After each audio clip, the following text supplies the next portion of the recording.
Yeah. What's good, yo? Welcome to another episode of Real Talk, where, as always, if shit's real, we talk about it. I'm your host for tonight, Pascal Bill, New England representative. And as always, I got my man with me. I'm gonna let him introduce himself. Hey, what it do? Jesus Shuttleworth, the guy, aka the GOAT artist, aka LB Lauderdale boss. And you know what it is, RainGameRadio.com in the building on MLK Day, nigga. Yes, sir. CB time approved. CB late in this bitch, nigga. You know what it is. We're the biggest thing that hit the fucking streets and Martin Luther the King, nigga. Let's get it. Ring Gang. 2026, nigga. Big things popping. Yes, sir. Ring gang Oh, house forever. You got something else? no, I'm just saying, let's go. Like, yeah, nigga, Okay, we yeah, here. there we go. Yeah, Ring gang in the house forever and always. And as always, I got my other man with me. I'm gonna let him introduce himself. Hey, what's good? You know who this is? Your boy King P, Bodega Box in the building. Ring Gang Radio all day. Let's go. Happy MLK Day. Monday, night boxing. Let's get into it. Anyone that's banned from the bodega? I mean, I might be banned. All crackers might be banned from the bodega today. So I'm just saying. Yeah, I like that. Bro, I seen that the FBI tweeting MLK Day, and I'm like, I know you motherfuckers ain't talking. I know you motherfuckers. Y'all the last niggas I want telling me a happy MLK Day. Like I'm saying. Yeah, y'all gotta go somewhere. COINTELPRO niggas. Y'all the niggas that put out that shit about, and you dumb fucking Dochi type bitches ran with this. Martin Luther King was cheating on Rosa. He was cheating on his wife. Oh yeah. You could never fucking find the fucking name and no pictures, no nothing. Yeah, it seems a womanizer. But some of y'all run with that shit like they didn't put that out specifically. Like that was literally the Wendy Williams tweet of its time, nigga. I saw the pic with him and the rabbi, and they were trying to call him. If there's nothing else I can't stand, it's a cracker that tries to weaponize MLK against us. Well, Martin Luther King said you should turn the other cheek. I'm fuck out of here. Yeah, after I slapped you, motherfucker. Turning we doing here, I done hauled off and went upside your head, nigga. Like those type of. Well, I'm not racist. Martin Luther King is my hero. I don't give a fuck. Fuck out of here.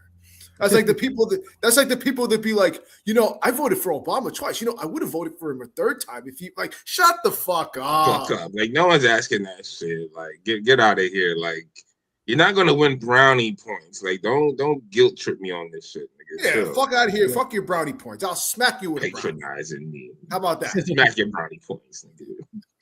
You gotta be feeling like proud of me in that one interview where he was like, where he's going at Lake. Fuck your muscles. Fuck your muscles. He like, nigga, I shoot your muscles. I shoot you in your biceps. I shoot you, like, nigga, you ain't pumping nothing. R.I.P. Prodigy, though. Absolutely. Yeah. And last, but certainly not least, I got my other man with me. I'm gonna let him introduce himself.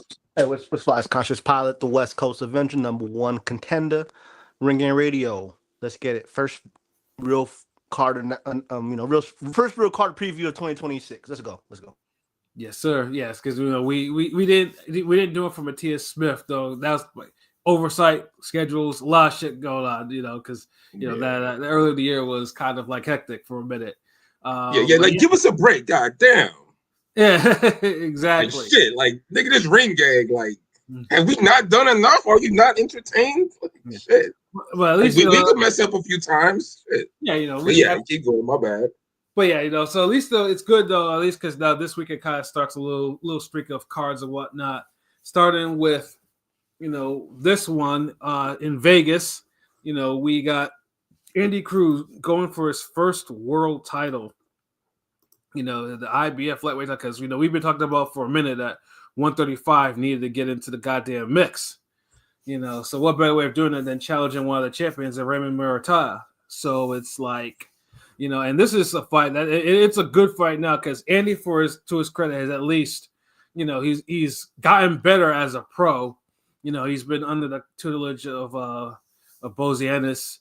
He's getting, he had to get a little bit of Philly in his style. After doing the Cuba thing, And if you heard us talk about it in the past, the Cuban School of Boxing is very hit or miss. So you got it's like you have to cut it with, it's like you cut cocaine. You got to cut it with something else to make it a little bit, to make it a little better. So basically, and I know for Andy Cruz, I know the plan was try to at least get Keyshawn Davis, to be in the pros because they've met in the amateurs at the Olympics famously, and Andy Cruz is the last person to beat Keyshawn Davis, and they've been going back and forth on not really Keyshawn's side, but more Andy Cruz's side, in Spanish or talking a whole lot of shit interviews about it, but Keyshawn right now is going through his day right now, so who knows what division they'll actually meet at, as Keyshawn is say that he's going up a division, but like I say, Andy can't wait for forever. So it's like, you know what? Let's get this world title, man. So what do we think about this fight? Good fight. 135 is kind of right now to me. So this will kind of hopefully reignite things. Actually, I got Cruz all the way. I don't think 135 is. Yeah, look, Shakur's moving up. Tank Davis is fucking maybe in Cuba or some shit. You know what I'm saying? Like I know Mason and Oaks had a great fight. I'm just saying 135 is in a rebuild stage. It seems like to me at least. Well, I think now they're making the fights. I mean, at least Shakur and Cepeda fought, which was much needed, or whatever. So it's like, yeah, Murray, you have Cruz. 135 is at least starting to make the fights that need to be made, which is all we asked for, and then take others. But 135 has always been kind of doing that for a while, right? Most fights, yeah. Unlike 147. Yeah, 147 is marination, central for sure. At 147, usually, historically speaking. Yeah, no, but so I know P just said Cruz all the way. Yeah. Do we think it's too soon for Cruz? Because Murray hasn't seen. Let's see that. Not too soon. Yeah, it's the right time for him because I have not been impressed with Muay for many fights now. So yeah, I agree with that, but I don't think Muratalla is a bum. I call him Midratalla because he's average. I think that's the thing with him. He's he's only been recently he's been showing this average shit because before Duke can punch and everything. I don't know what it is with this guy. You remember the fight a few years ago where he got fucking almost knocked out, basically? Yeah, I remember that one. He got viciously by that can. That was, but he shows some improvements, but obviously. You look at skill set as a boxer, Cruz should be the winner, right? Funny thing is, Tevin damn near almost revitalized his whole career because Tevin Farmer gave him a hard fight, and I'm like, wait a minute, that shouldn't even really be. Like, why is he struggling so much with this guy? And and just other fights, he's like, and he went this with Abdulayev. And Abdulayev got stopped by Devin Haney in 4 rounds. Like he looked strong against the African dude too. I forgot some African that's been knocked out before. I don't think he was able to stop him either. Yeah, did he? Yeah. No, he didn't stop him. And I'm not sure why there's such a drop in performance. My guess is he's outgrown the division and he's just tried to I was gonna say that they did mention. Robert Garcia, he's on Pro Boxing. He belongs at 140 now. Yeah. No, but they've already said that built-in excuse. He's going to move to 140 after. So yeah, at this point. So basically, Robert Garcia is saying they're basically ready to drop the title to Andy Cruz now. Andy's got to say, if you want it, come get this belt type of shit. Yeah. So again, but. We have seen we saw Antonio Moran put him on skates, and I know that was almost a year and a half ago. But we can't forget that Antonio Moran had him doing the Cuban shuffle for a quick. Yeah, this is like this version of Moran too. Yeah. I'm just saying, Yeah, and considering that the guys only had 4 at that time, he had 4 professional fights. I can't because he's at the point right now where because basically he's got thrown into the world. He fought Juan Carlos Burgos in his debut. Who does that? Yeah. The fast track thing going from it's worked. Yeah, and to Eddie's credit, Eddie is he wanted to be fast tracked to a title. So it's not like dude has been given like hands to beat up. Like Eddie's moving kind of in a somewhat of a sense like how Top Rank moves their Olympians, like Loma, Shakur, those guys, right? Keyshawn, try to get him a title fight within 12, 15 fights type shit earlier. I mean, it was just like 6 fights for Cruz, right? Yeah. And like I said, he's being some decent. I mean, Moran he KO'd, and Salcido he pretty much sweet science and then nearly KO'd in the final round, and stuff. And then he decisioned Burgos in his debut. Like, he's had some good competition to at least, and then he beat up the Japanese. The Japanese cat he beat up last time was probably his easiest opponent in a minute. So it made easy work on him. Yeah, he made easy work out of that dude. But yeah, I mean, my thing. I do see Cruz. Cruz basically outboxing because Murtagh is tough though. I don't really see Cruz. I do appreciate that he's trying to send his punches more, but I would love to see a stop. He's not stopping him. He's gonna box his ears off though. Yeah. Yeah, because Murtagh, that ego might have him go for it though. That's also true. I mean, because he ain't like he ain't the slickest nigga out now. His chin is fadeable. Yeah, like because I mean, Bosie's done some good, like to get some of that Philly offense into his style, whatever. But yeah, that chin does hang out there. It's not like you can clock him a little. Oh, you mean like a typical Cuban chin? Good to know. Yeah, pretty much. I mean, I don't remember Casamayor chin just hanging out there. I don't remember Casamayor is not typical. Keyword typical. I mean, but hold on. What are these typical Cuban niggas like? Hold on, Laura shit wasn't hanging out like that. Let me see. The chin wasn't good though. I mean, Gamboa obviously. Gamboa's Cuban, right? Yes, yeah. Gamboa, Ortiz.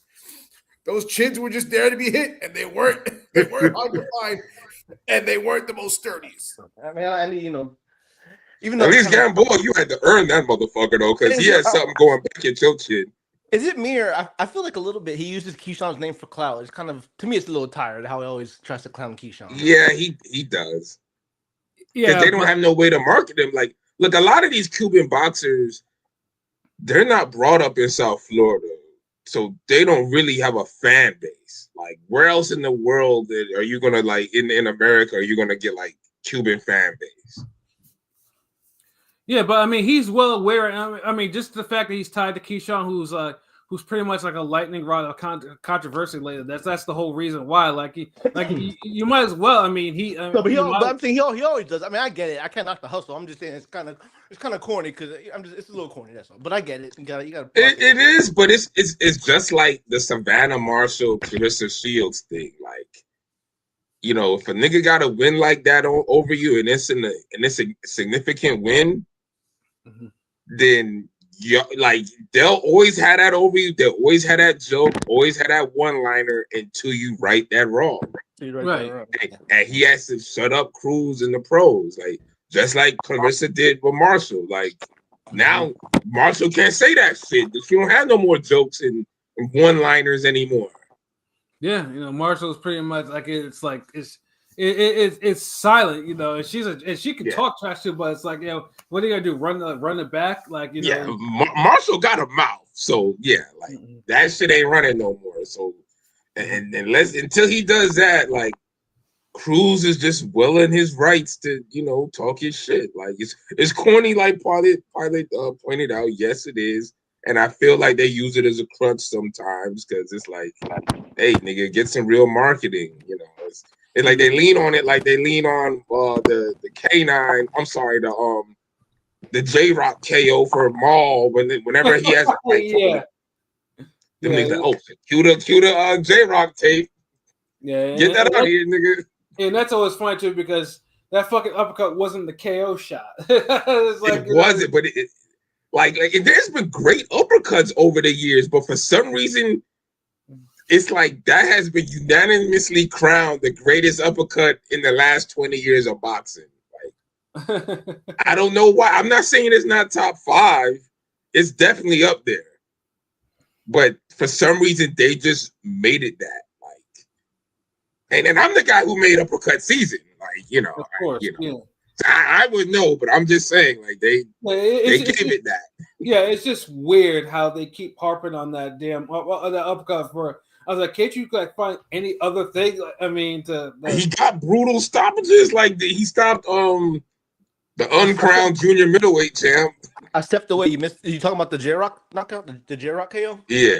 Oh, what were we comparing it to? I forgot what we was comparing it to. Like, we was comparing it to like how they always bring out like Keyshawn Davis for Cruz.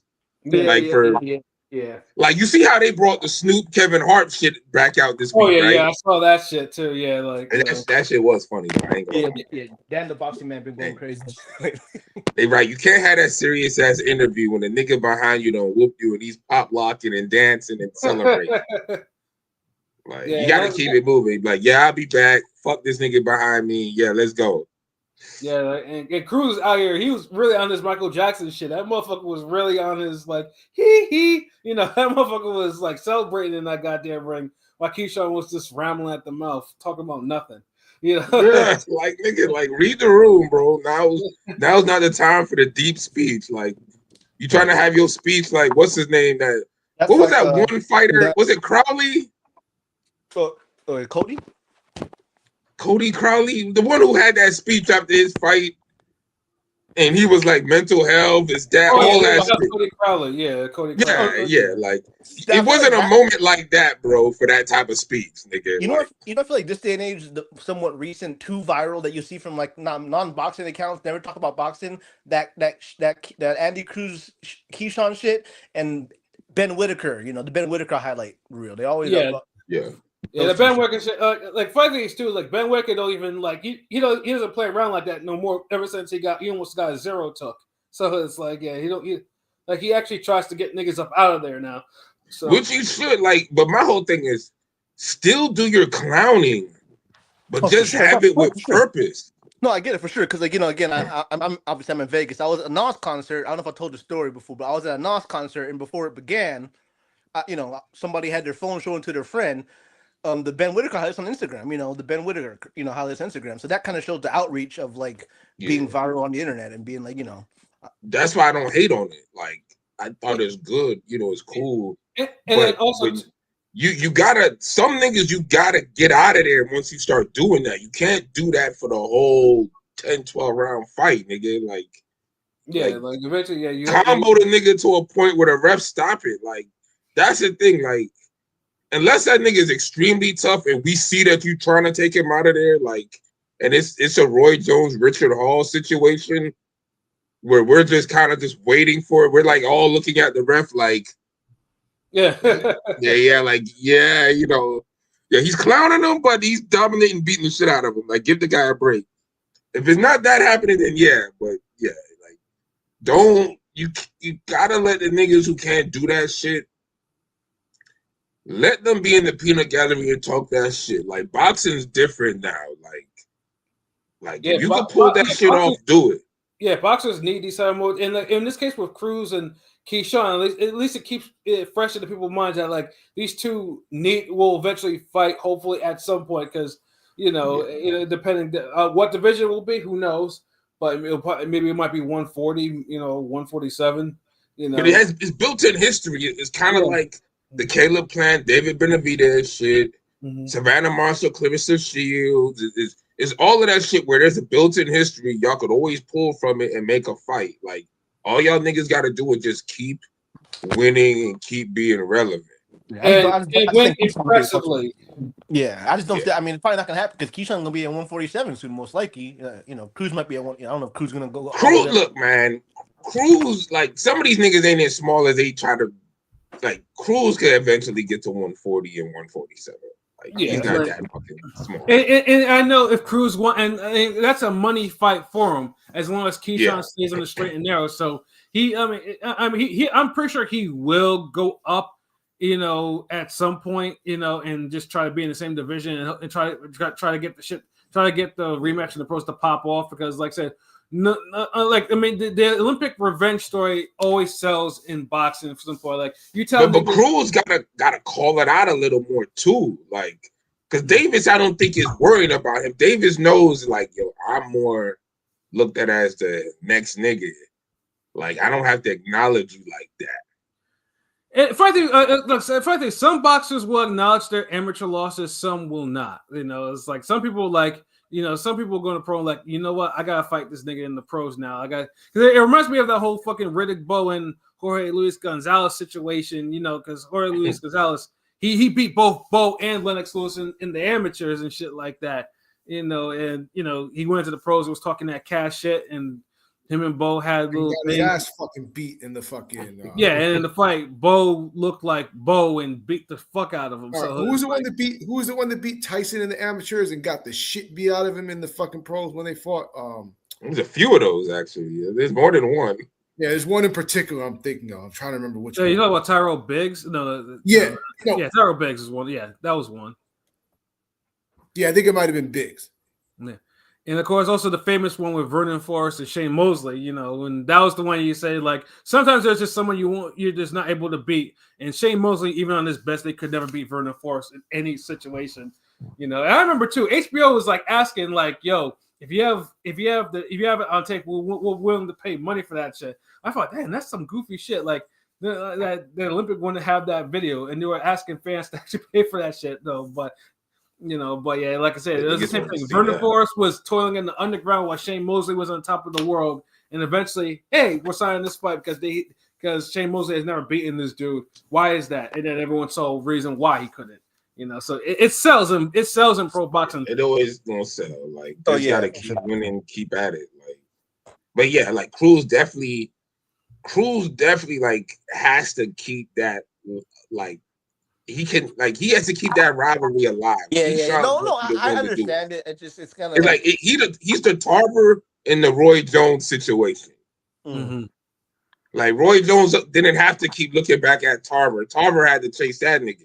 Yeah, exactly. And crash the press conferences and shit. Because this is Cruz's first, I think, main event, right? This is Andy Cruz's first main event. So it's like, this is his first main event.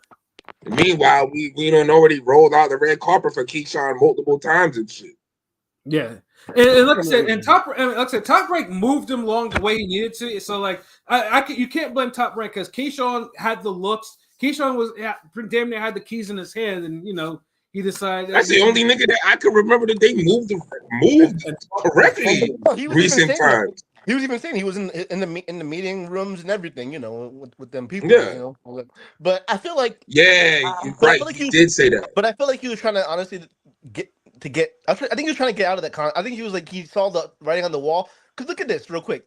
Zayas and Barrow don't even got a fucking announcement on the date on the 31st. It's not even an announcement for the date of where it's gonna be, the network. I know I'm assuming Tubi, but I can see maybe Keyshawn sabotaging and trying to get out I'm just saying this is a theory. Nigga, that's a huge sabotage gamble, bro. Like, because look at his two big bros, Bud and Shakur. They, if you want to, yeah, but look, they left that situation a little cleaner than that. Yeah, they didn't tarnish their whole brand doing it though. For sure. No. What he did fucked up. This shit was damn near scorched the earth, bro. Like, that's a crazy moment. This is the type of logic where niggas was like, well, I'm sure Suge Knight had something to do with it. Like, yeah, if I wanted somebody killed, I would have niggas shoot at me in the car. Like, but I'm just saying, Top Rank. But look at the state of Top Rank right now, and now look at him. Look remember that video? How happy he was when he. Yeah. Remember that video recently where he paused? He was in shape, and he's like, he's on the fight with Jermaine Ortiz on the biggest card of the year. So I mean, he got a right to, like. Yeah. Nigga, we damn near spent half the year writing him off. I know we say he's a Tubi fighter, but maybe he don't want to be stuck on Tubi or no network. I don't know what I'm saying. Ain't nothing wrong with Tubi right now. It just, you can't be. Look, if all these niggas just will promote Tubi for boxing like they promote these random goddamn movies, it'd be no problem. It's just the whole problem with Tubi is you can't build a network. You can't build a fighting platform. You can't build a stable around Tubi. Right. You could put names on Tubi and it'll work. Like, right. but there's only names. You can't just build a young fighter up on fucking Tubi. Right. Like that's the problem. Like I think he would do good on Tubi, but like you can't put a nigga. Every fight can't be on that motherfucker. Right, and then Top Rank because of this also has to loan fighters out, and Muratalla is now fighting on the Matchroom card because Matchroom won the bid. So it's like, okay, yeah, they made sure that was one bid that Eddie made sure he was going to win to make Muratalla, because who doesn't have a TV deal, so yeah, you're going to defend your title on the zone. This is what you're going to do. Yeah, so Top Rank needs to answer some questions real quick, because even industry people on Twitter are like asking, like, what are we doing with the Top Rank? What are we doing? Like, no TV deal, nothing like that. You can't use Tubi. And they're making the whole sport look bad too with this shit, because now it's like Tubi was always meant to be like a little like a side outlet. Like yeah. It wasn't meant to be the whole. But how crazy is that? Yeah, and then my whole thing is, like I said, if you're not gonna market Tubi, it makes no sense, because Tubi is already marketable on its own. Mm-hmm. Like people have it, so but it has a stigma. That is why you market on Tubi. That is why you fucking you market and advertise Tubi for a couple of weeks before the fight come on. Like, but that's all you have to do. Isn't it kind of crazy? We're a week and a half out, and unification title fight at 154, the division. You know what I'm saying? It's not even announced yet. It was on Tubi yet. You know what I'm saying? It's not even announced. You see what and it's shit like that I'm talking about. Like, nigga, we hype up Tubi more than these niggas. Yeah, and truthfully, I don't even think Top Rank even really wants it. But I mean, to their credit, at least they put it there because they've had a channel on there just to air their classics and shit like that. So at least it's good that they had. And people watch that channel. Like, people do. I told you, I was watching it the other night. They was doing their top 10 rounds of the Millennium or whatever the fuck, and they was showing like all the greatest rounds from Top Rank. I think Ali Frazier, you had Bradley Provodnikov, you had Morales Barrera, Pacquiao Marquez. Like, so you had that already. So yeah, you could utilize and put live fights on there. It just, you have to advertise it. Like, you can't let the fucking fans advertise everything for Tubi. It works with the movies and shit, but like your own personal channel where you show fights, nigga, advertise that. Exactly. Like, goddamn, like, what's the whole point? Like, having a platform or having a fight on a platform that's super popular that everybody has or knows about, and you don't advertise it. So that's the only mistake. Like, Tubi could work if you let it work, but they're not trying to let it work. So Tubi's not really working for them. Like, you can't always just look to the future all the time. Sometimes you got to deal with what the fuck is in the present room now happening. Right. Yeah. All this, man, we got to get off Tubi. Like, motherfucker, you ain't off that yet. You ain't off that bitch yet. Like, yeah, because like I said, because if you keep lending your fighters out to fight on other platforms and shit like that, and they're gonna be like, you know what? Why am I fighting this? We had no TV deal since July. Like, you letting these niggas get all comfortable everywhere else.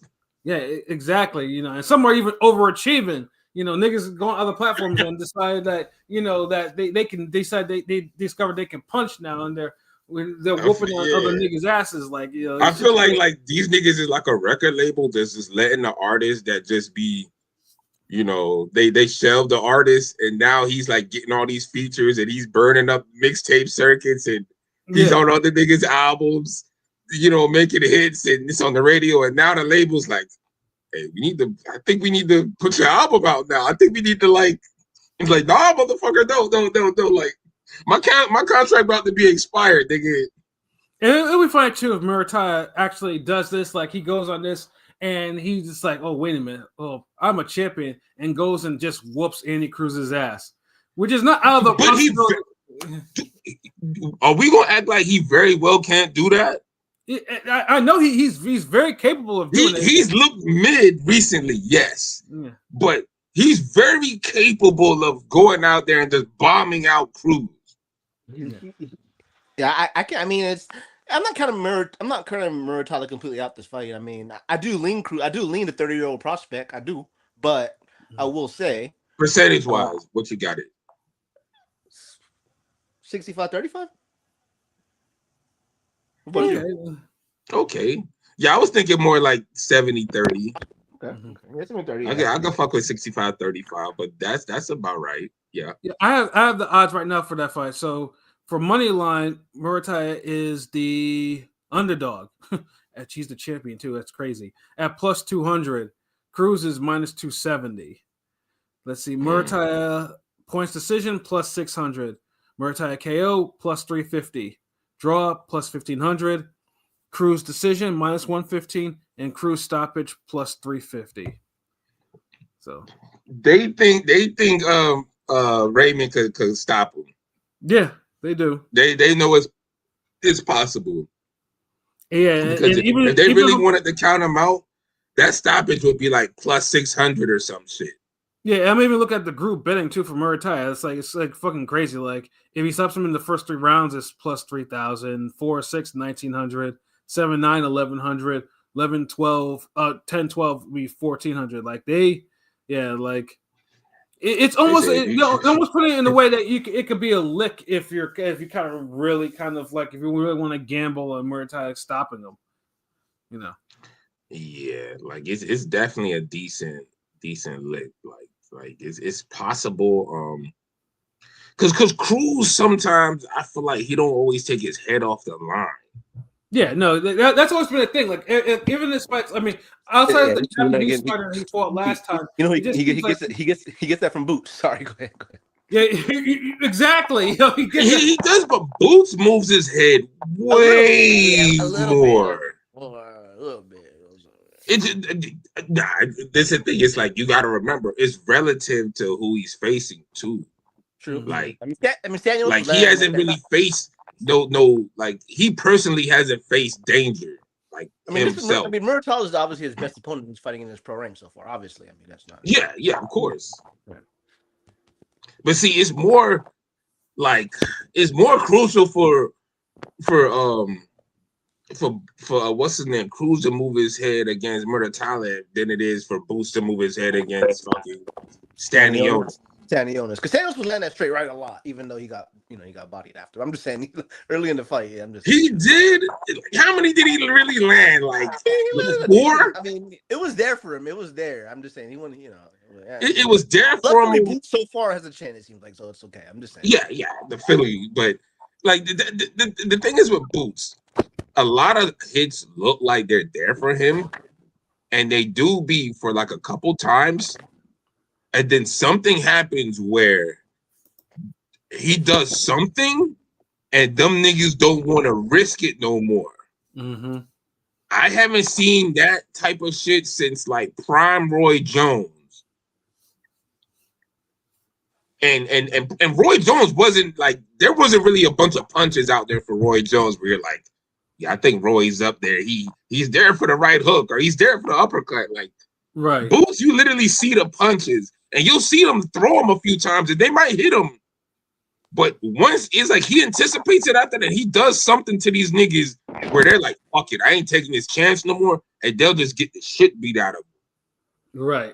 Cruz hasn't developed that, and I don't know if that's something that he's capable of developing. Maybe that's just Boots. Mm-hmm.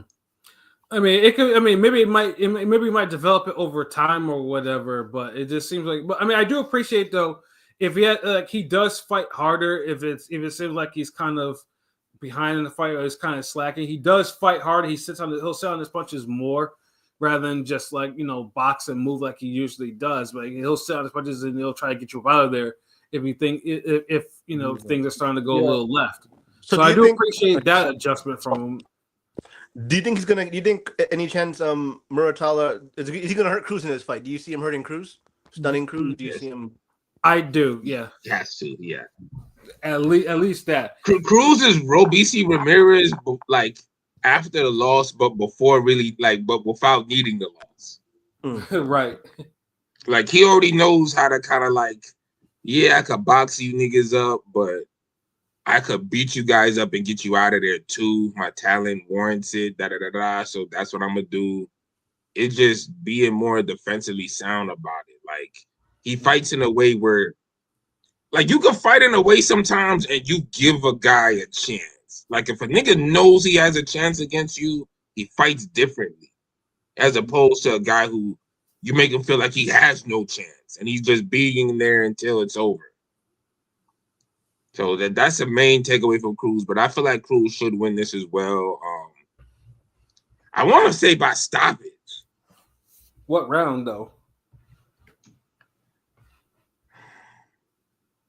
10. Yeah.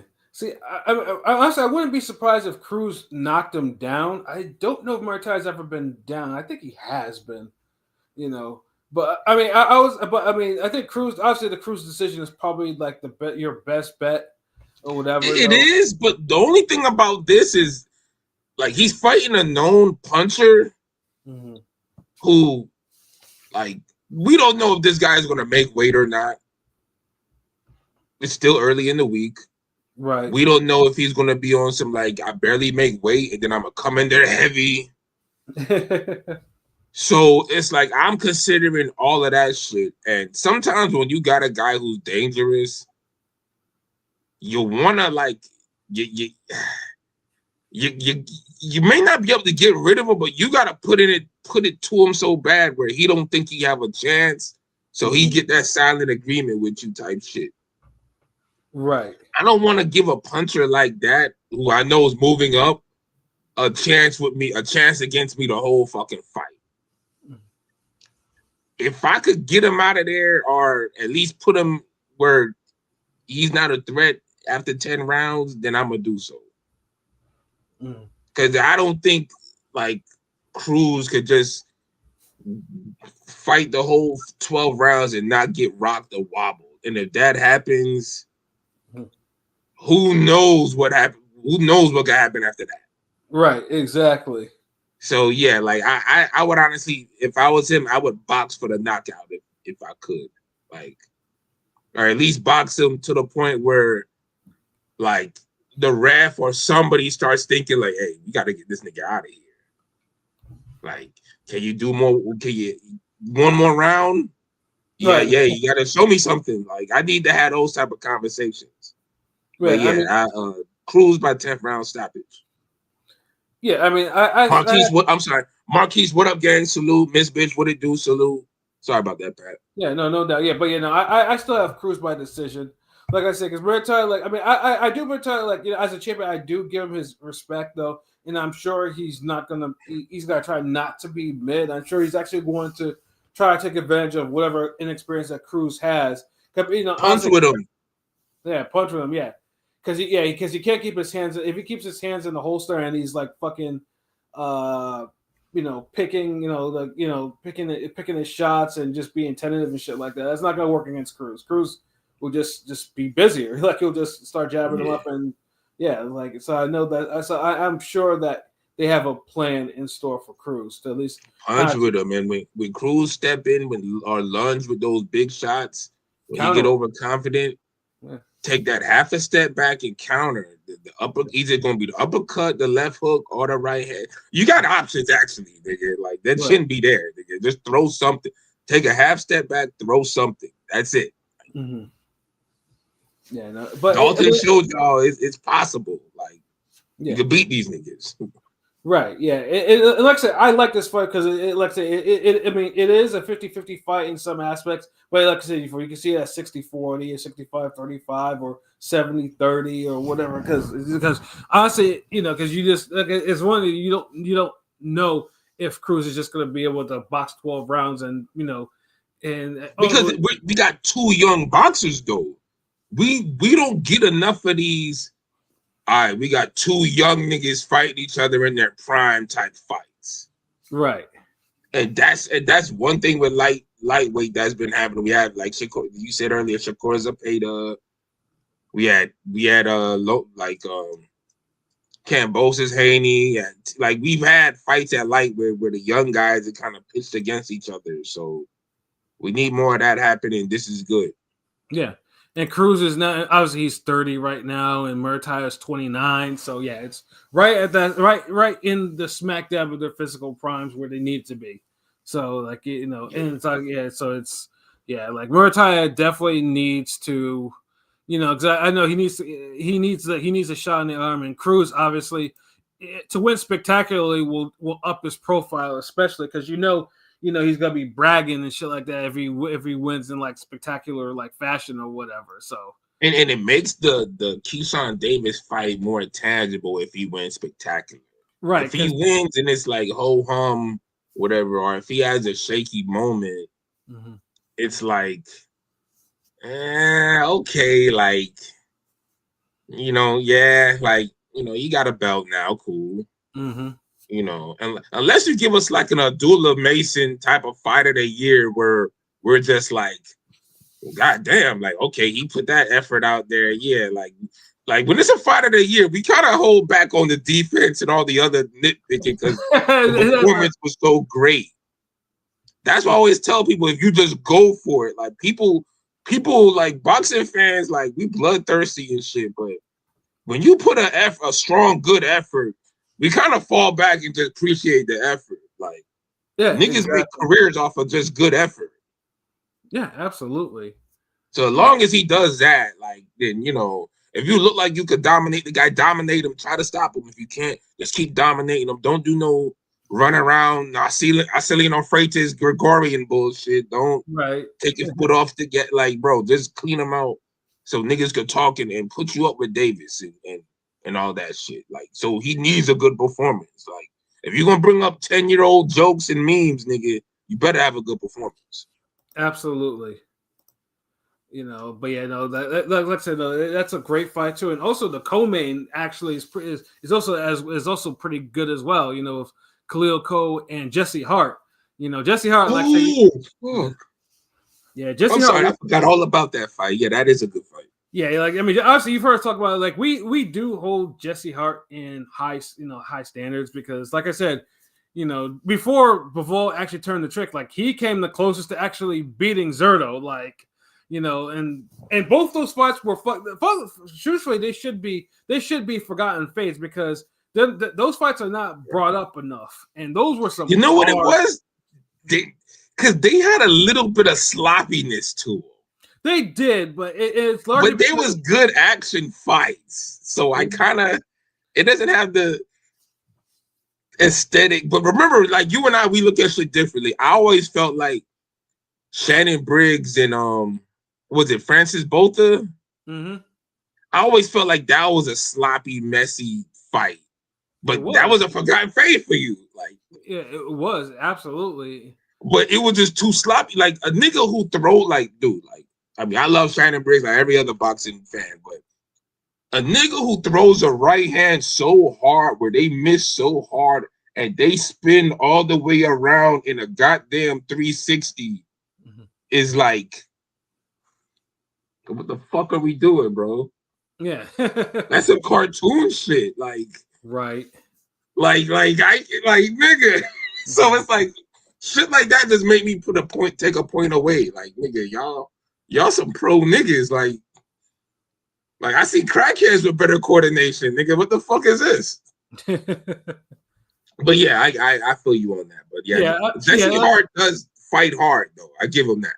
Yeah, because I know too. Like, the first fight was close too, but I think Zurdo kind of eked it out because he scored a knockdown. But that second one, he lost that damn fight, like for sure. Like, he got a get out of jail free card. Yeah, that one. He got his one. They ruined the possible trilogy because Hart should have won. You said, Pat, you said we got Khalil Coe versus Hart as the co-main for this. Yeah. Yeah. Okay. Yeah, Cole impressed me because his jab in that second fight against Galagos, where he lost, he got stopped that first fight, but he went to Mexico and got his lick back.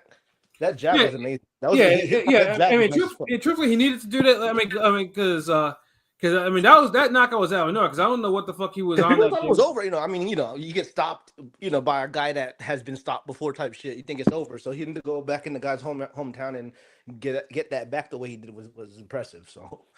Yeah, and then even Jesse Hart still hasn't been. He has the Joe Smith fight, and Joe Smith.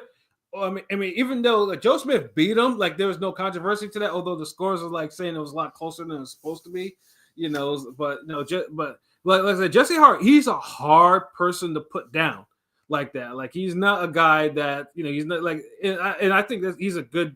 This is a good test for Khalil Cole to be able to handle someone who's durable. You think he might be past it though? Do you think he might be? Fighters get old. Hart's been around for a little while now. I'm just saying. You think maybe it's possible, but he also hasn't lost since Joe Smith, which is part of the reason why he's getting this spot. He hasn't lost in about 6 years. So, but then also too, I also think that his career, I think he's also been soft blackballed for some reason because, because he's a hard night out. Like people don't want to fight him because he's a little dangerous. Yeah, I feel that's happened as well. Like he has a name, puts out good performances as far as energy and effort. Like you're gonna get a good fight. So I don't know why. Like he should be he should have fell into more of a Glenn Johnson type of role. Right. Always testing niggas type shit. Yeah, dude, I always wanted to know but I fully expect this dude's gonna be he's gonna show out against Khalil Cole in some fashion. But yeah, like Pi said, he's 36 now, so it's it's like now or never with him. And Cole stay around. He better be now. Yeah, and I know I know that Eddie will not like it if dude gets KO'd by after avenging his one loss, he goes and gets KO'd by Jesse Hart. That won't look good. Even though Cole does have some talent, though he does have a lot of talent actually. So it's that's what makes it an intriguing fight. It's like a crossroad type of bout. And I saw that he had his jab. He has a really, really piston type jab. I'm really impressed. It's like a power jab, but he's. I would say it's a little early for us. It's a good timing for Cole in this fight, but it's do or die, right? I mean, if you lose this fight, Eddie might not give you no. Eddie might cut his losses if you lose again. You know what I'm saying at this point. So. Yeah, and like I said, and Jesse Hart is a step up from his other opponents and stuff like that. So, and truthfully, winnable step up. It's a winnable step up. Yeah, exactly. So, it's like if you want to try to fast track someone to see if they can get them to a title, you got to put them against someone who's world class. So, yeah.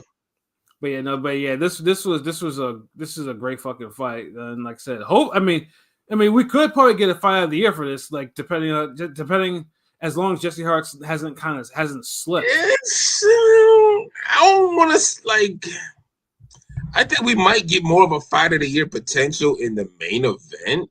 Mm-hmm. Seeing that it's a certain level of fighting and a younger guys, the title's on the line, but we might be overreaching if we saying that for the co-main. It's possible. I'll say it's too because Cole's saying Cole does have issues with pacing himself sometimes. So that's another thing. We might get a round of the year out these niggas. He's kind of learning. Cole was he's learning on the job. It felt like he got thrusted in, into this role as pretty quickly as opposed to something. Yeah. Sometimes it takes a little longer. I think. How much fights does Cole have? He can have many fights, right? Khalil Cole. Cole has at least maybe 12 pro fights somewhere. 12, 13 type fights. So yeah, so it's and he doesn't have. He doesn't really have. You're like, damn, no, treat this nigga like Munguia for a while. Well, because most guys like that are again, like mentioned earlier, Olympians, type of shit. Cole isn't an Olympian or anything. It depends on your division too. Some divisions they got enough cannon fodder for you to do that. In some divisions, it's nigga jump in the pool with the sharks. Yeah, but also Cole too. He's almost 30, so that's probably the reason why you got to kind of step him up now. You can't. Yeah. If he was 22, context. 20, yeah. Then I'd be okay, they jump, but it's now or never now because you can't have a 30-year-old that's still kind of fighting B and C levels, and arguably has lost to a C level fighter. So you gotta swim now, it's time for him to swim because like I said, 175 is going to be up for grabs sooner than later. So it's like you got to kind of get a fighter in the mix in some way. So yeah, so that's why it's just like, yeah, I'm really looking forward to that fight. It's a really good fight for a co-main. And then I know Madrimov is making his return, after coming back from like surgery and stuff like that. He's not really facing anyone of notoriety though, but it's just simply someone to get him back on the win column, after going through the Crawford and Ortiz fights and stuff like that. And Dude went through the ringer though. I mean, like, yeah, he needs. Yeah, he needs, he definitely needs that. And then you have the usual prospects from Matchroom: Amari Jones, Harley Medeiros, Ronnie Alvarez. I just saw Summer Festival. I just saw my boy from Hawaii. Kaipo Galagos is in there. He's a Hawaii prospect. So shout out. Okay, so I just see it right there. Yeah, there we go. Yeah, so you got those are probably the prelim fights or whatever. So yeah, I mean it's a good watchable card or whatever. So like I said, it's like it kind of sets off a good good little streak of boxing because hold on, this on the zone? Where this on? It's on the zone. Yeah. What regular 8:00 Saturday? Yeah, it's in Vegas, so yeah, it's regular time. Okay, so it has a real boxing feel to it. Okay, yeah, because next week, obviously, that's when next week though we're having like 3 or 4 cards at once because niggas wanted to be like put all that shit all at once. So that would be a crazy preview. Oh yeah, because of Shakur Teo and what else is the Zayas is fighting? Yeah, and then Murdalayev and Kelly, and I know there's one more card I'm missing. Yeah, like that's like a parlay weekend that could go wrong or go right. That weekend is definitely gonna be some parlay shit. I'm definitely going to be putting some money down on that shit. Motherfucking Devontae Adams fucked up my parlay. Everybody else was hitting, and I mean, but that motherfucker wanted to just be trash. I mean, hey, like I said, football gambling has been nuts this year. That's why I'm just hoping for more boxing so I can start gambling on more boxing and try to get these wins again because I ain't getting no like football straight for the birds, nigga. Yeah, there's too much of a boxing gambling. Is at least if I'm losing, like it's like okay, we're predicting rounds and shit like that. Sometimes it may not hit. But football like that. This was just like a 4-leg parlay. This wasn't even like no epic King P, 17-leg, 25-leg parlay. This is a regular 4-leg parlay. He only one fucked it up. Fucked it up. Gotta be sounding like damn Kevin Cunningham. Stop letting him get away with his bullshit. Damn, bro. I'm gonna start jabbing Zab Judah now, nigga. Shit. All right. Oh shit, though. But yeah, also I also wanted to make sure to bring up too because also this weekend too is the debut of Zuffa Boxing. I want to make sure Oh yeah. So like, what are we getting into now on this show? Like, we about to talk shit. We get into the shit talking portion, or we just still giving niggas the news updates? Like, what are we getting into now? Well, I mean, we could talk shit about this because I mean, like obviously we're not gonna talk shit. I mean, Cruz and Murray Tyler is a good card. We good with that's real boxing, nigga. Like, yeah, I'm kind of hyped for that because they finally released what the main card's going to be, and it's just now the card is reminiscent to me. I don't know if you guys have actually seen who's actually on it. It's just reminiscent. I mean, it's nothing. It's like your average pro box show. Like it's and I can see the appeal because it's fighters now. Because they know it's another outlet. So some of them obviously are drawn to it. I mean, obviously they just signed Jaya Patea, which I truly don't understand why he signed to them because he wants to become undisputed. He signed to the wrong fucking place, but whatever. Yeah, exactly. But there's a catch-22 with that. Like I get it that you'll get that first marketing and promotion rush that you get when you go to like a new entity, right? So you want that to happen. That's good. That's great for him. But it's the once you settle into it, how far can you really go aspect? Like, yeah, you want niggas to know who you are because niggas don't know who you are right now. So yeah, we get that. But this whole, are you going to be able to really unify and fight other boxers? Like a part of me honestly feels like they're going to eventually make a little Kavit for certain fighters within that aspect, because I don't think that they'll sign really anybody who wants to take this shit seriously if they can't fight for some of these world recognized sanctioned bodies, yo. Right, no, exactly, but it's like Apatai, dude. He's the whole champion. He's the lineal champion at division. Like, you know, they can't you can't just find no just random ass niggas. Like Dana can't find no random ass niggas and be like, okay, we're gonna face him for the Zuffa belt. Like, bro, you got to put him against his division. Like, he holds the actual world title. Like, you can't. Like, that's why I'm just trying to figure out how they're gonna move him since he's a whole. It didn't. Especially when you got a big fight coming up in that division with Zerto and Benavidez. Yeah, exactly. So you're automatically going to be looked at as the guy that those two should fight. Whoever wins, you know, should fight you.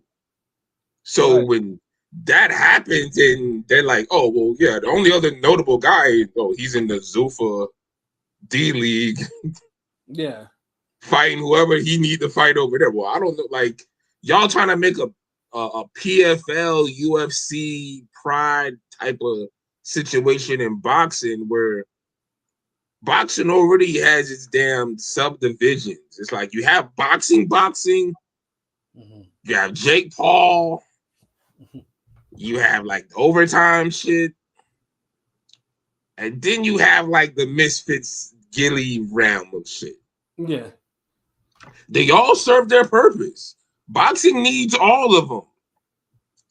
But it's like, you don't need any more than that. Like, they're trying to squeeze like a realism. Like, they're trying to literally make a new category in between the overtime and the real boxing and Jake Paul. Like, they're trying to fit in there somewhere, and it's like, nigga.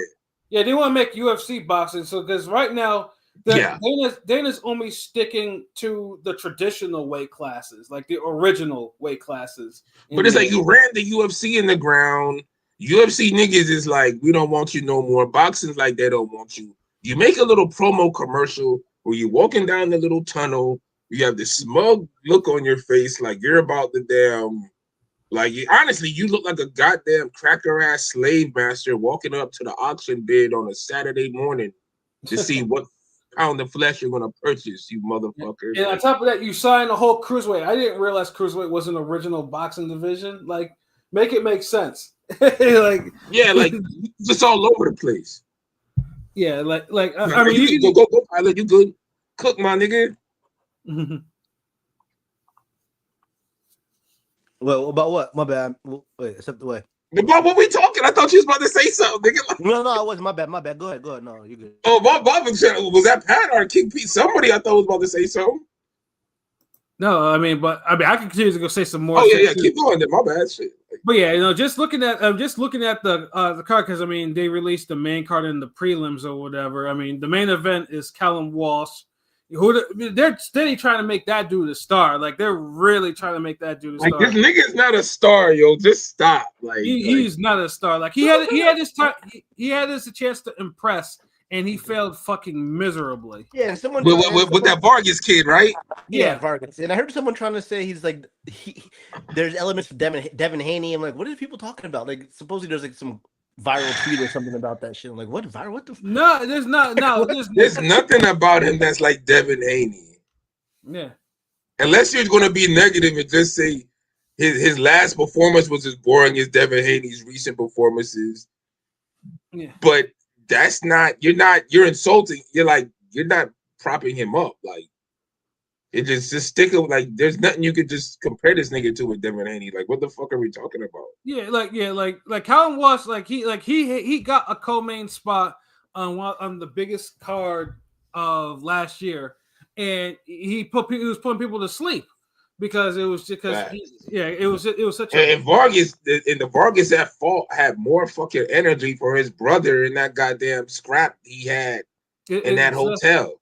Yeah, exactly. Like neither one of you niggas want to impress. Like, good God. Yeah, so it's like, but you know what? It's like, hey, let's put him against Carlos Ocampo, who, you know, for you know, I mean, he's known for his losses more than any of his wins. You know, he got KO'd by Zune one. He got KO'd by Errol Spence years ago in one. You know, and then he has one. And then he has that loss to Fundora, you know, a couple years back though. But I remember I remember that one was a more competitive fight than I thought it would be. It wasn't like one-sided or anything like that. But yeah, that was a good, decent little action fight. But yeah, that wasn't the Fundora we have now, though. Either like that's also true. Yeah, like that was a Fundora who was getting into all these damn fun fades that were just like, yeah, well, damn, somebody's gonna get him out of there like until it happened. But damn. And then Ocampo just happened to be one of the rare ones that actually brought the fight to Fundora. Like really brought the fight to him, and you know what? Now that I think about it, you got me really remembering the fight. That was a good little scrap. Like that nigga did bring it to Fundora. I give him that. Like yeah, like he lost. Yeah, me remembering that shit. Yeah, he lost by what he wasn't getting knocked around like some of the other guys that Fundora was fighting around. He was more competitive than Mendoza was before the KO. Absolutely, yeah. You know, that's why you just never out of there in boxing, bro. You always got a chance. Yeah, exactly. So I mean, like I said, I mean it's a decent main event, but yeah, they're trying to make a star out of Callum Walsh, and I don't see it in that. I don't see it with this guy at all. Like, you know, I remember I did miss the opportunity to go see him because I remember he fought in Boston, and like I couldn't. Something happened and I couldn't get tickets in time because I was gonna go check it out. I mean, I think he won by KO and shit like that though, because I know Boston has a whole. Yeah, you missed his coming out party. Yeah, it's like you can't catch them all, nigga.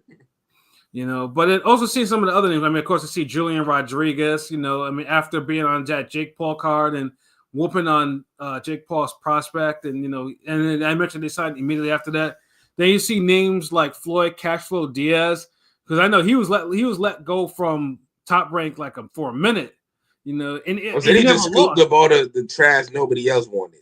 Yeah, like you have the Robert Merriweather III and Troy Nash and stuff, Omar Trinidad, like Max O'Neill. It's like they basically got a lot of the C-level fighters that were kind of released and they didn't kind of catch on to any of the other like OTM. At the bottom of the barrel. Well, Troy Nash was in that the WBC Grand Prix. He lost a little early, but I think that counts as a draw. It counted as a draw, I guess, in his pro. Yeah, that's a draw. Yeah. But no, wait, he has a little bit of hype. The fuck? Yeah. The way the tournament was set up, if you lost a fight, it only counts as a draw in your record. Whatever. I mean, WBC runs boxing, whatever. But yo, what the fuck? Yeah.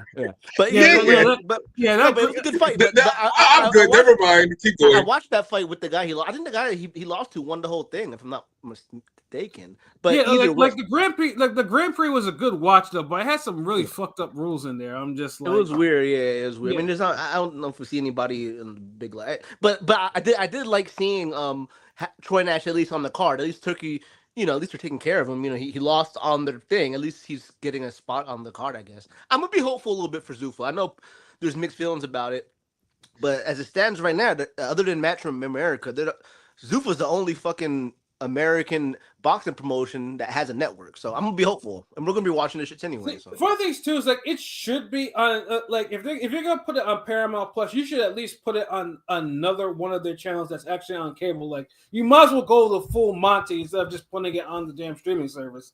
Like you know, it's like Paramount Plus. What's the other channel they have though? Yo, the guy. I mean, it depends. Like, I guess Paramount Plus is under what? Showtime? Or no, Paramount Plus is no. Showtime is under Paramount Plus. I always forget. Like, I know there's other channels that they could in their kind of that system. If they're using Paramount Plus, they could put it on another channel. I'm not sure what other channel. Other than I know Showtime and Paramount are like the one and the same. And CBS. What nigga? MTV nigga? MTV shit, nigga. Like, yeah, yeah. What, Comedy Central, nigga? I mean, I don't know, but they should have put it. I mean, this shit supposed to be comedy, right? It's a fucking joke, right? I mean, Comedy Central's on Paramount, nigga. Yo, honestly, What we doing? Something, nigga. I mean, I might be on to something, shit. But yeah, no, like, hey, you bastards, you kill boxing.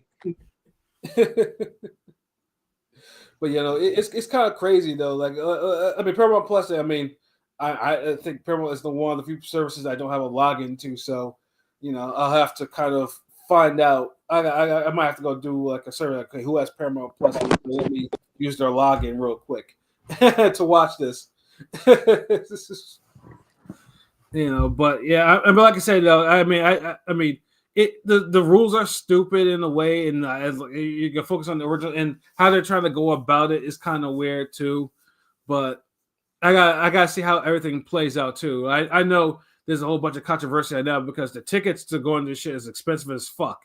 And I don't even I saw it 300 for nosebleeds, right, or some shit. Yeah, 300 for nosebleeds. I saw it free. But it's the whole UFC shit. Like, because UFC tickets are expensive. I've been to a couple UFC cards. Like, they're expensive as fuck.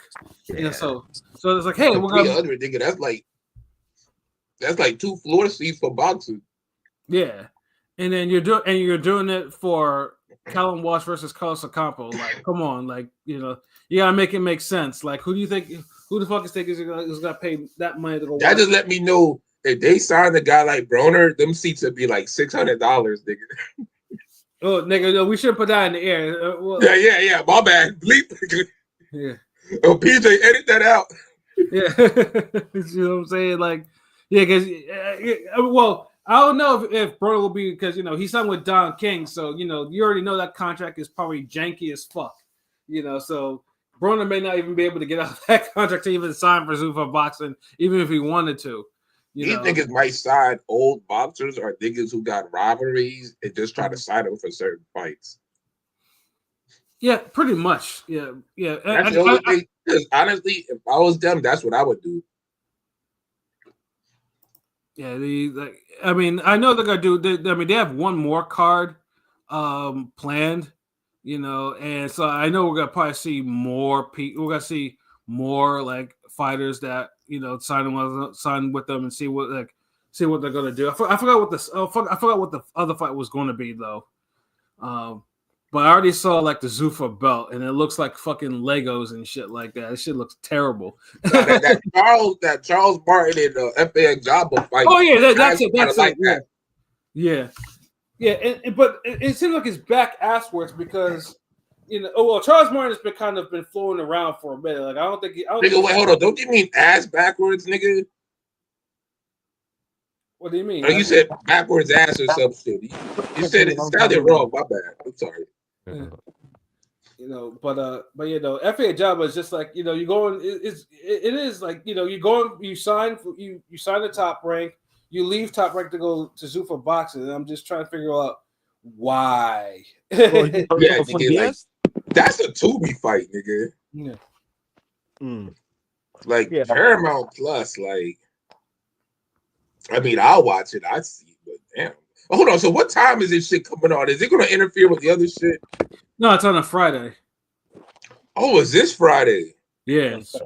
It's what time? It's Friday. Hold on, I'm checking. What the fuck? It's saying noon for me. Noon my time. I have, you know, on Discord. No, it's 9 p.m. The main card is 9 p.m. The 9 p.m. Okay, regular time. Okay. Noon. It's not. It was like, you know. Sorry, some dude does the events in my Discord, and I think he might have got the time wrong on it. Then because it says you might have to get another nigga to update your events. No, he's good at it. He's really good at it, but yeah, he must have put the time wrong on that. Motherfucker Pat, you ain't shit, nigga. This nigga Pat, that's some real like La Cosa Nostra shit. That nigga was like, look, man, you might need to look at you might need to have a closer look at one of your underlings, nigga. He's the one who wants to do it, so whatever. He does a good job usually, but damn. Can't have him coming up short in your district, pilot. make sure you handle that. Like, all right, damn, nigga. Like, the man said and you got this man Pilot talking about, yo, he's usually good with it. Like, please go, like, leave him alone. This nigga Pat ain't shit, son. But like I said, I mean, I just hope that this. I mean, hopefully that Dana stays off the broadcast, although it's highly unlikely. Yeah, right. You know that. He's gonna run it like he's the fucking blood clot star, and he's gonna learn that boxing doesn't run like that. And everybody who jumps into boxing with money, they always try to run boxing like that. And it's like, we don't care if you got money, just show us the boxers. Like, we don't give a fuck how rich you are and what you ate on the way to the studio or the arena, whatever the fuck. Right. Give us the fight. Like, that whole, like, boxing's trying to do it with all these little shows they're getting, like with Kellerman and them niggas. Mm-hmm. But it's just not working because the people who's behind it, like the boxing media, like the boxing fans in public, we're kind of over Kellerman in boxing. Yeah, a lot of people are. I've noticed a lot of people. So it's like he's the wrong guy to try to make the big main ambassador of the sport right now. Yeah. Like, this ain't them old days. Like, I tried to watch. I'm on some Slim Charles shit. Like, those the old days, nigga. I kind of gave up on the show. I watched the first few weeks, but I checked out of that. Him and Ryan Garcia, like, dude, like, stop forcing shit. Like, I hate to be the nigga. Like, I don't like to be the nigga that's like, well, shit, man, Ring Gang could fill that spot, whatever. Even though that's true, we could fill that spot. I feel like there's other better niggas or unheard of people that y'all could kind of just get to do this type of give like, look, you're trying to bring something new to boxing, give it a new start. Stop trying to bag up all the old niggas that we tired of already. Yeah, because sometimes it's like y'all trying to make a compilation album of a bunch of rappers that we tired of, that we don't want to hear no more. like, dude, like, nah, like, give me Benny the Butcher, give me this nigga, that nigga, give me new niggas, like, give me different niggas, like, like, don't make the same fucking DJ Khaled posse cut with the same niggas again. Exactly. And that's what they keep doing. And it's like, yo, that shit ain't working. Yeah. And either that or you're out of touch and y'all get the weirdo with the fish eyes. Yeah, I don't know. Did they, Pi, do you know if they announced the Zuffa broadcasting team? I don't remember unless. I fucking be a goddamn surprised who we're going to see on that screen when they open the broadcast. And they get Kate Abdo. They probably got the familiar. Well, again, I don't know because it's a different. The Zone. You know how the Zone be kind of mixed match and shit, right? With the. And you said it's on Paramount, right? No, it's on Paramount, right? It's on Paramount, yeah. Dude, I'm like on Paramount right now, and I don't see any advertisement for this Friday, son. Right now, I'm looking at it, and I literally watched Running Man, I think, earlier. No advertisement, no nothing for that shit, nigga. Y'all advertising Daria. Hold on. TKO doing a shitty job of advertising their brand. Yeah. Shocked, I tell you. Timmy's involved, right? I saw fucking Tim Bradley. Tim Bradley, was talking, on YouTube as well, always. But he was talking about how he's in Vegas right now for the Keyshawn fight. I mean, for the Theo Shakur, and he don't see nothing on, no promotion at all. He was stressing there was no promotion at all for that shit. So it's like, dude. Oh, okay. Look, wait, hold on. I see something here. Never mind. Look, it's UFC Resolutions now streaming. That's on the now featuring part on Paramount Plus right now. After that is Running Man, which is mid as fuck, so don't waste your time. It was Starfleet Academy, 60 minutes. Hold on, wait. UFC Countdown. Okay, Regretting You, whatever the fuck that is. Landman, which I heard is decent. Final Twist, whatever the fuck that is. Girl Taken, Cold Water, UFC again, numbered events.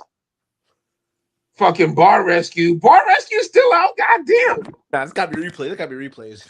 No way that shows. Nigga, like literally like 9. Dude, the point is, fucking Bar Rescue is being advertised for fucking now featuring, and I've yet to see any boxing. I've seen UFC 3 times. And this is a nigga with Paramount Plus right now scrolling through on the TV app, nigga. Horrible marketing. And y'all trying to save boxing?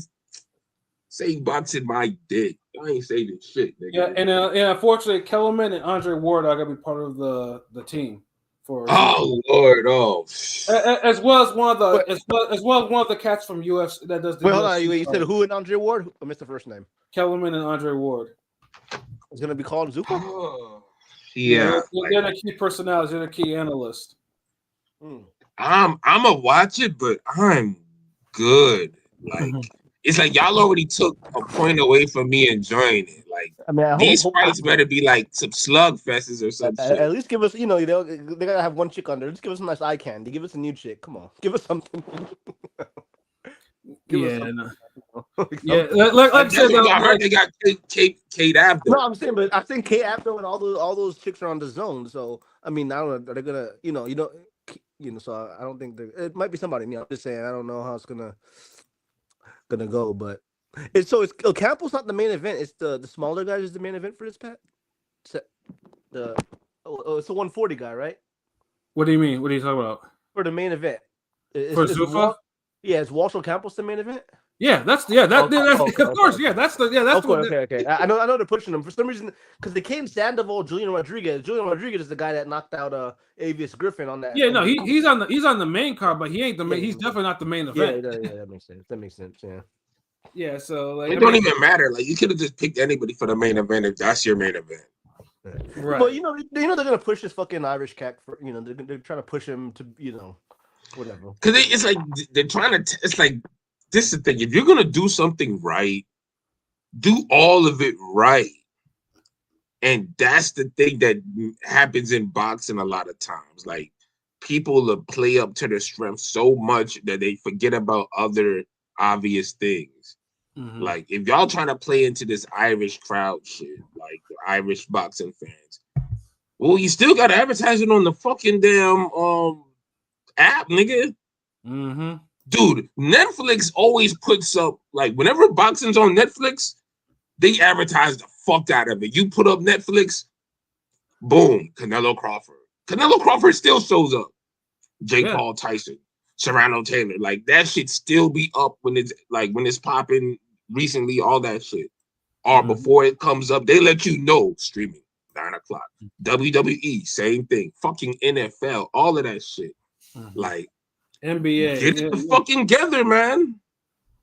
Yeah, no, Paramount. Paramount has it because Paramount used to be Spike TV too. Like if I'm not mistaken, so and Spike was great for PBC. So and that shit used to be advertised on there. So I mean, like I said, we'll just have to see how this first card goes and see if. But it's not looking good if it's Monday, the week up, and the fight is Friday. And I would only know if I'm on Twitter or I just happen to be listening to the fucking Ring Gang podcast. That's literally what we're saying about this card. Like, they're still promoting, and this is what we keep telling people, look, it's you can't serve two masters. Like, that shit is real. It's not just a biblical quote. Like you can't have the guy who always wanted UFC and said UFC was bigger than boxing save boxing, because you can't save it and still have it second to fucking UFC, even when UFC ain't even popping. Right. If UFC was popping, if this was like 2014 or some shit, I know we got to go way back because they ain't been popping in a long fucking time. It's one thing when you could fucking prop up McGregor or fucking Rousey or goddamn Ortiz or Shamrock or one of the major niggas or GSP, them niggas. But it's another thing when you gotta prop up versus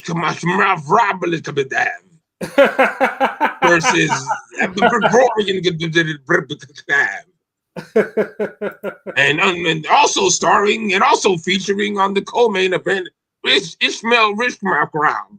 It gets rock and growl and rigor rocker. Nigga, like no one gives a fuck. And y'all trying to put that as number one combat sport over boxing. So you can't say boxing if that's your mentality. Especially and to try to run it with these make it into these damn semi fucking MAGA rally bullshits, like, oh God, that just makes it even cornier and worse because dog, they can't even save themselves. How the fuck they gonna save boxing? That true, but what makes it even worse and the most unpatriotic of it all, because look, if you had a bunch of white Americans now popular in the UFC, it's one thing. They don't even have that. You don't even have that. So it's like, I mean, y'all are putting this ideology and shit on Europeans and motherfuckers who's Muslim and all this other shit. Yeah. And it's just weird and desperate. UFC peaked a decade ago. Like, and I watched Exactly. Why you think I said 2014? Yeah, 2015. I mean, they peaked. They peaked. I mean, once all the stars, they tried to push the Americans that were kind of jobbers, like, they were Gabe Rosado ass niggas, but they had 15 losses, type shit. But you know what it was? UFC didn't pay enough. It worked in the sense that they made it popular for niggas to do it. Like, it's ingrained in their head, but it's almost like, in a sense, like, those countries where it's mandatory for you to go into the military? Mm-hmm. Yeah. Mm-hmm. So they kind of made UFC and MMA like a kind of, you feel me, right? Like I'm cooking, right? Like, they kind of branded it like that, so it worked. And they were able to do that. Oh, and they were able to do that. Only able to do that because of what the downfall of pride. So they were able to rewrite fucking history. And they took everything. And they have the propaganda, and they have a Joe Rogan. You have like the machine. But this is the thing. It's kind of like Kleenex and tissue. You know what I'm saying? Kleenex and tissue. They had all the elements to do it. But what they failed at, and this is where I'm saying, where if you're going to do something, do it right. If you're going to take over, truly take over. They were greedy in the sense where they didn't invest back into the sport in the stars.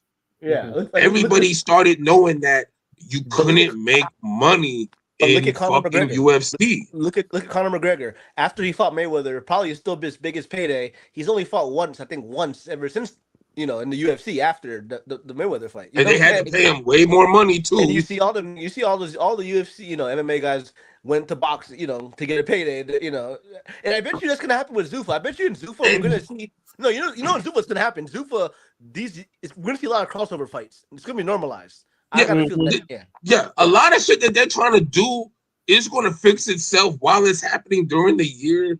But it just goes back to what I'm saying. Like, since the UFC didn't invest in since they didn't make true superstars who got paid in the UFC, talking about not getting famous in Pride, not getting famous in what was that shit Showtime had? Fucking Extreme or Bellator. Not Bellator, but it's the shit Carano and Cyborg was on. Oh, Strikeforce. Damn, my nigga, you fucking remember that? God damn. Yeah, I was there, nigga. Like I used to watch that motherfucker. I used to watch Strikeforce. Strikeforce was the shit. But like, see, that's like you have to have a nigga who truly became a multi-millionaire through UFC from the day one type shit. I mean, and UFC never did that. So people see UFC as the dream, but nobody knows. But you're not gonna get a star. The stars who will go there, they're just gonna be Jake Paul. They're just gonna do boxing. They're just gonna be rapping. They're just gonna do football, baseball, anything else. They know they're not gonna be a star in UFC. So they'll learn it for a couple years for the experience, for the culture, but then they leave. You're never bigger than the brand. I mean, you can't be bigger than their brand. There you go. They don't let you wear any logos besides the one they say you can wear. They can't. You're not gonna make a true star that way because niggas know you're gonna become a bigger star Look, Rampage is a bigger star streaming now than he was in the UFC. Yeah. and he makes more money. And he makes more money. There you go. He was a star before UFC. And there you go. So it's my point stands. Like, so that's what's happening. Like, so they know so you're not gonna get stars in UFC. So UFC peak, it'll never be the same. I think the goal of UFC is you have John Jones. Do you think if they paid John Jones correct and everything, would he have fucked up as much, or if they kind of took more care of, took care, I know because he's a fuck up, right? Yeah. But I'm saying, do you think like if he was paid quote unquote properly, things would have went different? You know what I'm saying? In terms for him, that's what a lot of they stars. He ain't the only example. Like, remember these niggas, they get to the highest level and they're making like 3 mil, 5 mil type shit, or look at Ngannou, 600,000. Like, right. You got the B-sides on the highest level make 10 mil.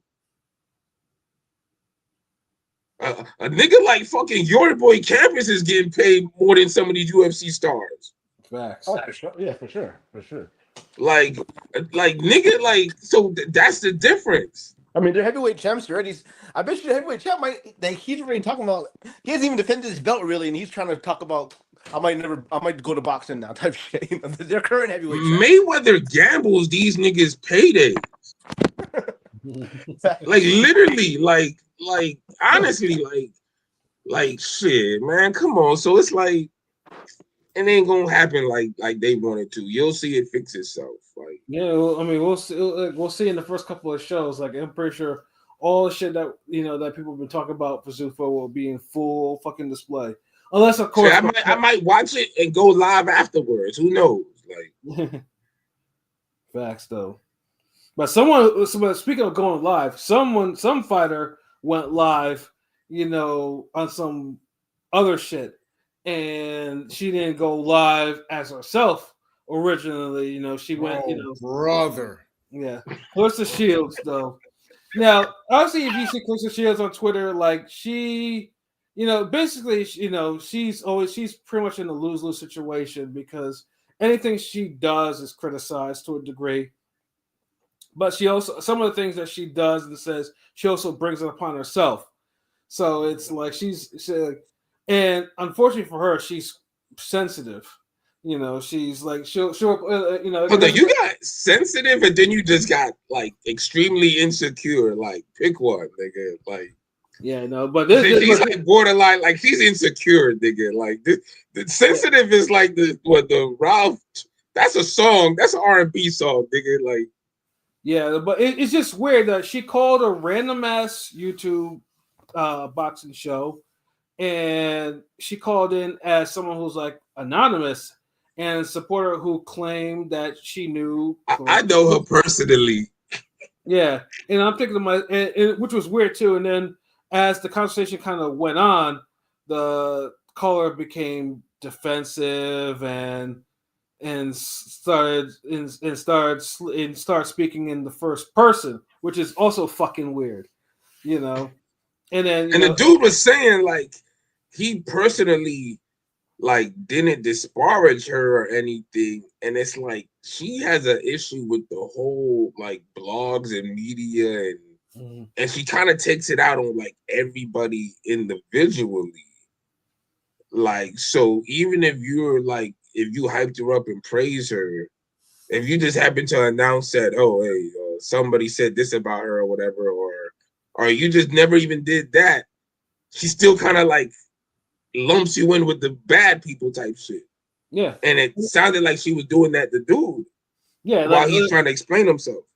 Yeah, like, I mean, she had to defend herself against her finances, her image, if she was ducking certain fighters.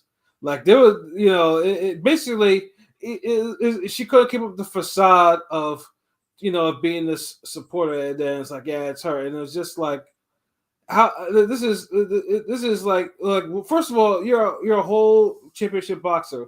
Why are you calling a random YouTube channel, someone and then going on and saying that you're a fan? Like who does that? Like, that's insecure. Like, I mean, boxers, I've never seen insecurity on that type of level before from a professional athlete. Like, This one is just A like, nigga with 2 gold medals did this. yeah, 2 whole gold medals, bro, yeah. is doing this. Like, you know, she has like, and it's not even like she went on a top person's YouTube show. She went on a random ass YouTube channel show. I've never heard of this nigga ever.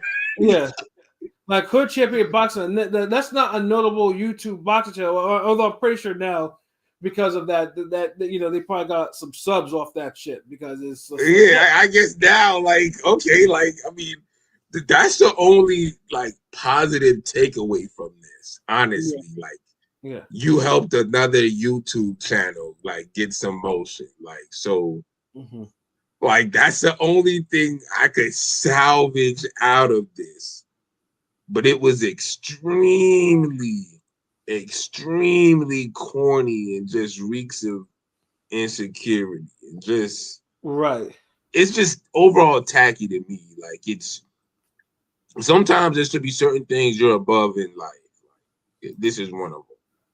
Yeah. Like, especially if it wasn't somebody like really known.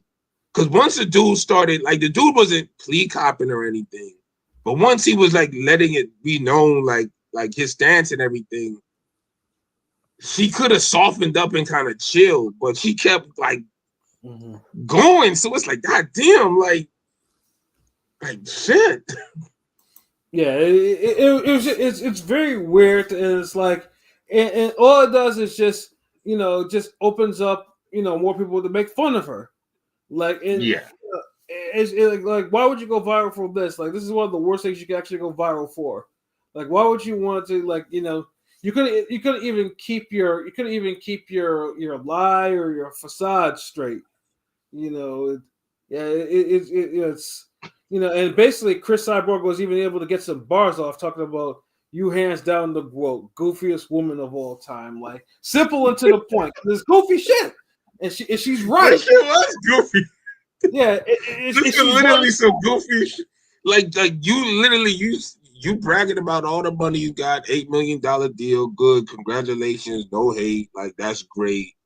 Like you're a gold medalist, you're like 15-time undisputed, like there's no way, like you would have to be calling a real top famous show. Like this was like if you were searching for that like Whitney Houston, Wendy Williams moment, this wasn't it. Right. This was far from it. Mm-hmm.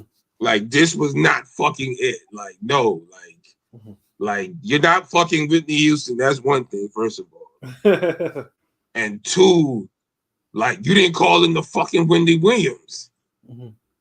Like so, it's not gonna work. Like you don't have either part of the equation. Like you at least could have got one part right, but you couldn't do that. Like no one's hating on you. Like you never went to you never got on Cam and May show. Mm-hmm. That was your chance then, really. Like, you know, like if you like at least niggas is known, but to just go off on a tangent on some random nigga like who's not even popular, like, cause I swear I've never seen this nigga on my timeline at all. Like, yeah, exactly. I'm just like, God damn, like, not even on the YouTube popping up, saying like never. Yeah, the internet is a small fucking place. Like, you know, it's just like it was made even smaller.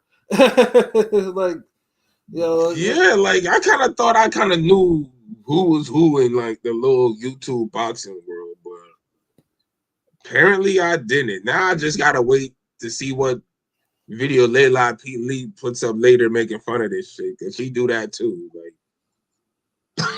these niggas gonna get their comedy out of this somehow. Yeah, like honestly, Clarissa probably needs a little therapy on this because it's not normal. Because all whatever issues she has, it's starting to manifest its way into doing goofy shit. Like this is goofy as fuck. You know, especially when you got a fight coming up, like this is the thing, like, because I don't know if you noticed on Twitter, her and Franchon Cruz been going at it. Right. They've been tagging each other, this and that, and she's not like if you're gonna jump on a random platform, promote the fucking fight. Mm-hmm. Because now they got this whole thing coming out where people are thinking that the fight fixed. Like Fran Shawn ain't even gonna try. Like she's paid to lose. Like, And that's you not know fair. how bad a look that is for your fight if you the best in the world, nigga. Mm-hmm. Like that's fucking crazy. Yeah, like I mean, there are better ways of getting attention to yourself than calling in and pretending to be a fucking fan on some random nigga's YouTube channel.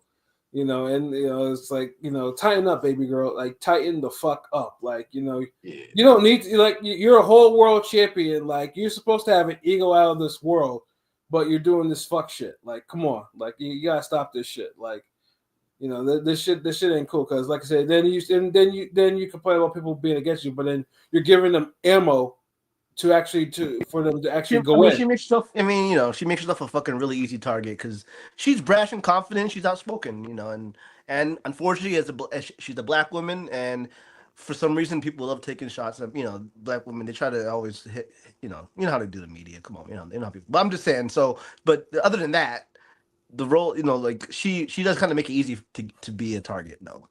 But let's be honest, all the women who fall into that category usually make it easy for them to be a target.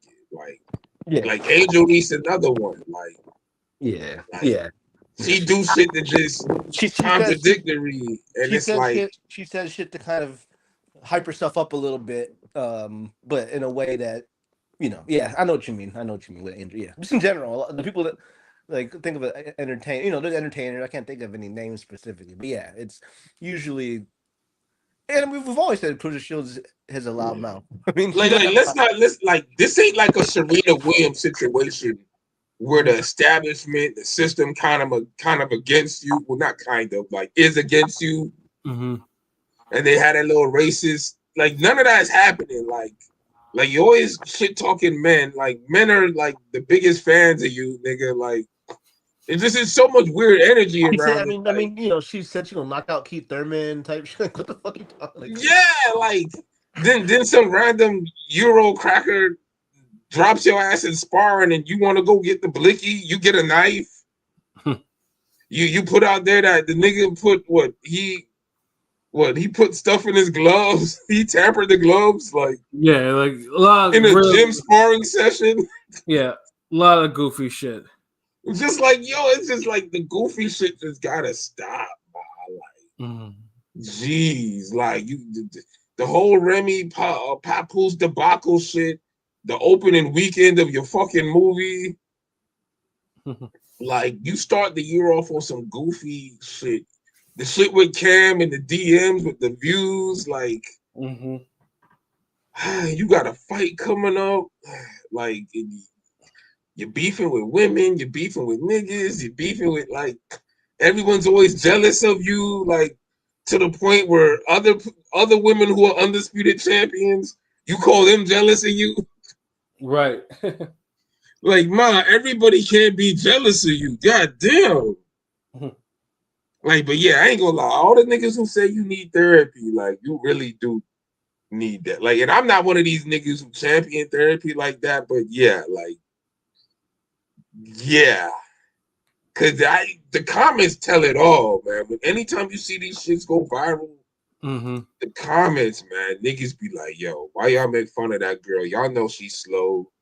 Like, look at her eyes. I be just, damn, like, the shit niggas be saying, I'm just like, damn, like, why you give these niggas all this ammo? Because people are really starting to think something wrong with you. Right. Like, damn, like this is like, Papoose upgraded your wardrobe and you looking all spiffy now. Just be quiet and look good. Like, god damn.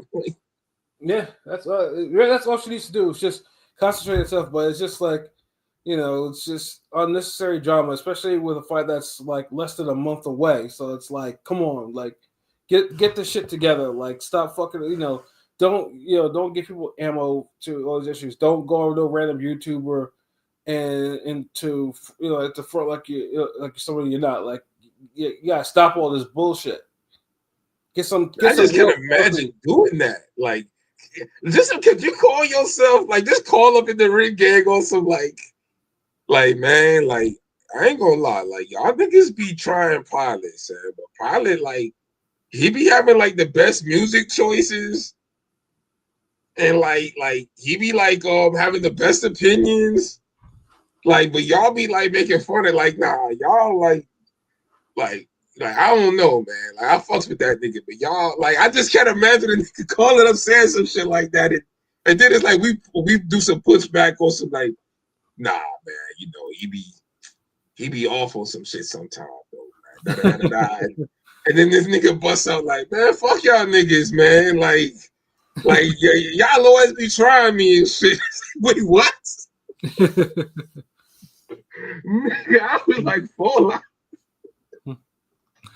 Oh man, though, but yeah, because I mean, we'll see what the fallout is, from all of this, and see if she, she kind of like maybe the feedback that she's getting that this is something that she needs to kind of like, okay, maybe I need to kind of play it to the left and kind of concentrate and just where I'm just getting this fight going. But yeah, we had to give some buzz because it was so goofy that this was the thing. She acts like a person who has 15 minutes of fame, and it's like, girl, you gonna be famous for a long time. Like, right?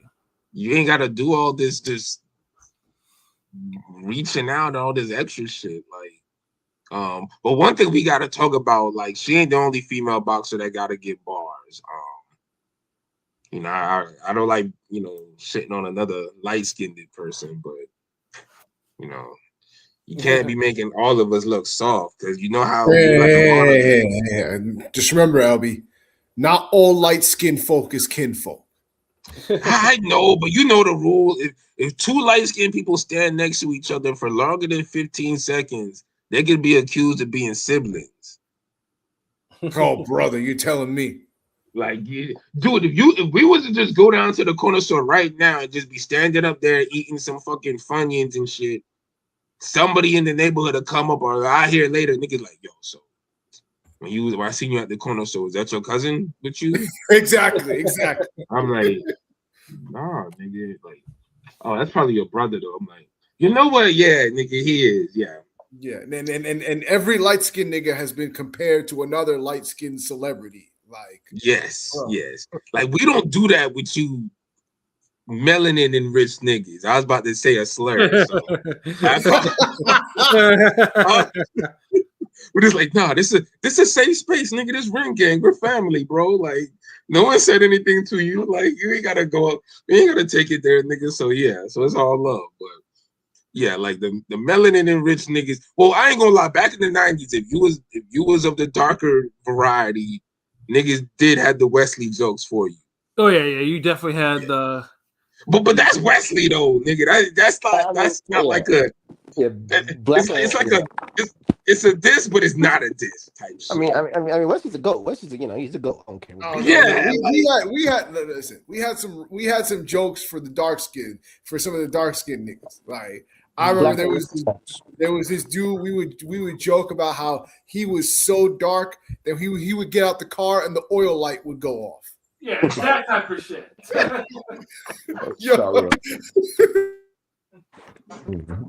I mean, but the classic Black and the Wesley Snipes. I mean, that's obviously. Yeah, shit like that. But yeah, the Sharpie. But then that's Wesley Snipes. Like, when we get those same jokes, it's on some like that nigga soft or the bitch or like he's singing, he's pussy. I've been called piss colored Negro. Like what? Waffle colored, piss colored, waffle colored.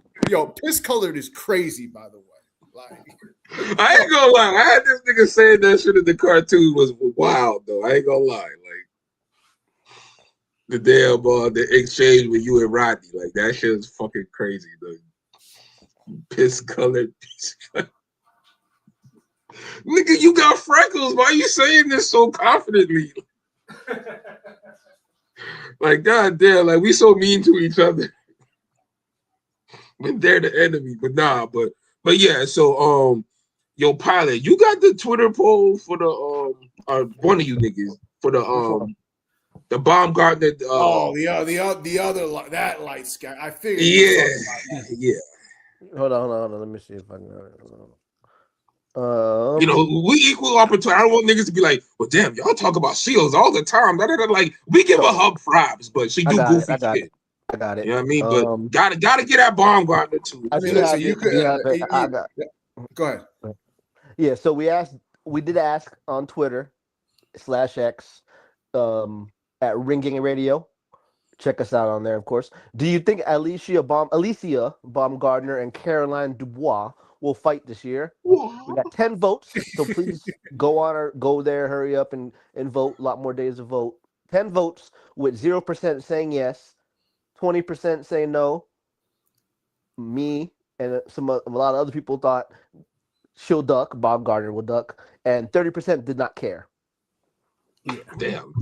That's a state of women's boxing, folks. But 0% saying yes. Clearly, I mean, she already is doing the duck. You gotta do more type shit. So yeah, I chose duck. She ain't gonna fight. Yeah, Baumgartner. Because she was talking in circles. Like it was just like and she was talking about she needed to get her weight up. Like I'm not sure what she was talking about because hold on. I mean. She low key has her weight up more than you these days. The fuck? Facts. Yeah. Like matter of fact, you're dragging women's boxing down with all the opportunities you've gotten and not really gone viral or done anything of note. Like you get more viral for the weigh-ins. Yeah. No, and now it's like she been wearing the same shit lately, so that ain't even hitting. No, but I will say I think in terms of buzz and popularity wise, I mean, she lets down in the ring. Yeah, in the ring it's not, but she gets a lot of hype. She's on the Funny Marco. She's on all these podcast type shit. So she does. But it don't look, man. One thing we got to understand, like with women's boxing, you have to hit inside the ring and outside of the ring. And for some reason, a lot of these women only hit on outside or inside. They never hit both. That's why no one hasn't crossed over yet since Layla Ali. Carissa Shields hits on the outside with all the fuckery she is in. In the ring, she ain't been hitting on shit. The fights just ain't been. You ain't been fighting nobody. Like it just the performances ain't performing. You're fighting people who are like 4 fights, 5 fights, 40 years old type shit. Like. So it just ain't gonna. It's like we can't talk about your performances like that. You're not getting the hype that we want a female boxer to get who's on top of the game. Just like with male boxing, who's ever at the top of male boxing, if they're on the top on the outside and the inside, like the performances speak for themselves, and then whatever bullshit they on the outside goes for them as well. Like, even if you a nigga who you be cringing at fucking Devin Haney, whatever, the performances, the dramatic parts, he wins. You know what I'm saying? Same thing with Crawford, knocking niggas out, whatever. Even though the last fights were distance, same thing. Like, if they matched up, they like the shit ain't like Baumgartner shit ain't been matching up. Yeah. Crawford's an exciting fighter in the ring most times, so it's like that helps a lot. 90% of the time, like that helps a lot. Like that helps. Like honestly, you got to name. You really could name. There's like maybe 3 or 4 bad Crawford fights. Yeah, you see what? Like, whereas like you could name like a mad niggas got fights where you're like, yeah, fuck these fights. Niggas got whole portions of their career. So Baumgartner, like right now, like, and we talked about this before, like Sugar Neat, she's the overperforming right now, and she's not getting the Baumgartner push, and they on the same label. But because she's Australian, not American, and Jake Paul's American. Don't matter. Yeah, no. Don't matter. I think should be getting more love, with that chest. But I'm just saying, yeah. Because if that's the point, why y'all signing Ebony Bridges? If y'all got the more relevant current version now, like, and then what happened? Y'all signed her, she lose. Like, so it's like, what are y'all doing? Like, and I say all this to say that, like, women's boxing, y'all always need to fight the most current, recognizable fight y'all could get sooner than later, because y'all don't have enough fights and shit popping for y'all to be marinating the goddamn thing.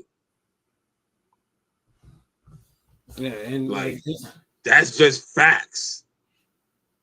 Yeah, and Baumgartner should be wanting to fight someone who is being seen as a threat. Like, you know, it's just like, you know, if you want to try to reverse your string of very lukewarm performances, like, do it against a top fighter. Where if you struggle, we understand. You know, but you're not looking good in these other fights against these nobodies on these struggling against misfit toys. Yeah, like you bullshitting, like come on, like, and I'm all for, like, you know, like, I mean, we all black here, like, you know, I want the sisters to have a shot, but like, this is boxing. Boxing is boxing. Like, I don't see color and all that other shit. Like, the best gotta go to the top type shit. If it's something's racist, I'm gonna call that motherfucker out. Right. Yeah. But, you know, I'm gonna call out the injustice and shit wrong. If something ain't right, it ain't right. And I just don't think MVP moving their pieces right. Mm-hmm. No, they don't, because like I would be all over this fight. This fight with her and Dubois needs to happen this year. It's a big. I mean, yeah, it's a big fight. I think it's a big fight in terms of it is like, but it's the whole thing. Look, you can't have it. Ain't like you can't have a big potential fight and one person keeps dismissing it, and then y'all not bringing better options. This is worse than the whole Ortiz boots. Like, because these women don't have a Spence or a fucking Fundora or anybody else around that they could throw. You think they're gonna have Serrano, Baumgartner? They ain't gonna pass the torch like that. Hell no. Like, come on. So it's like, why not have Dubois and Baumgartner now? Baum definitely wants that Katie Taylor, Serrano, one of those paydays, right? That's what she's probably aiming for. Most likely. I mean, that's what she wants. She knows. That shit ain't happening. But then again, there is the clip I saw of Karen Dubois saying not. Now there was a clip I think after that fight where she said not right now though, so that can be used against her in a sense. I did see a clip where she said, you know, maybe not right now. Like she should have not said for a Baumgartner fight. Yeah, somebody asked with Baumgartner. Maybe not. But how long ago? How old was that? No, clip? that was That was literally her last fight. The fight on YouTube. She mentioned that, so it's like you can't say that though. You know what I'm saying? Because that was. Yeah, but that's true. As beat as it is made. Like, we don't know the reason for she said that, context, and I know fights take time, but if that fight isn't on the near horizon, because remember we have a whole year. Who would y'all favor in the fight? Do y'all think Dubois gonna beat her? It's looking that way. Yeah. Yeah. I mean, Dubois will probably give her a really hard fight. No, Dubois got some. She got, you know, I mean, you know, it's in the blood. I mean, you know, her brother's a heavyweight world champion, so it's like, you know, I mean, it's a little different. I'm just saying, she got, you know, she got something with it. It's just she fights. It's more determination, more like it's just a bad style match for her too. Like Baumgartner, I don't even think it's the Derek James thing. Like, she is who she is. Like, she's someone who's like an athletic boxer puncher who picks her spots and is not going to really press the action like that. And that's kind of it. Like, no one's going to change that. Like, she'll do a better job of it now in 3 minutes. Because you can really, you know, in 2 minutes, you can't do all that posturing bullshit unless a nigga letting you do it. Right. 2 minutes, niggas those women be shooting the fades at her. So yeah, man, like, they, you know, So I get that. I get what you're saying, Pilot. You know what I'm saying? But that was then. This is now, nigga. That was last year. This is this year. This is a new year. Because we can also look at it as like, okay, we'll have another fight. Maybe put us on the same card again, first half, and then we fight each other second half. Honestly, that's what should happen realistically, but you know, boxing, nothing in boxing is ever simple. Yeah, exactly. So, you know, there's that. But like Baumgartner, you know, you're not that big enough to be. No one in women's boxing is truly big enough to be talking that you a puppy nonsense and all the hand mannerisms and clapping and I know you're undisputed. You're undisputed, but come on, you haven't. Come on, you know. I know she's been undisputed and stuff, like, you know, whatever. But you ain't got to. Your shit ain't clean either. Like you, you ain't got to knock out. You ain't got to knock out since you were on the juice. So don't try to big dog. Yeah, like y'all need each other. Like, damn, like you see, and it's like, damn. See, and now let's look at it like now, girls will see that and be like, damn. And you know these pretty bitches, they be scared of them dark bitches, and it's just now I gotta just like. Nah, I've been kind of down on women's boxing lately. You know, it hasn't been ever since, you know, that Michaela Mayer, Baumgartner that year, whatever year that was, with Savannah Marshall and the Guo.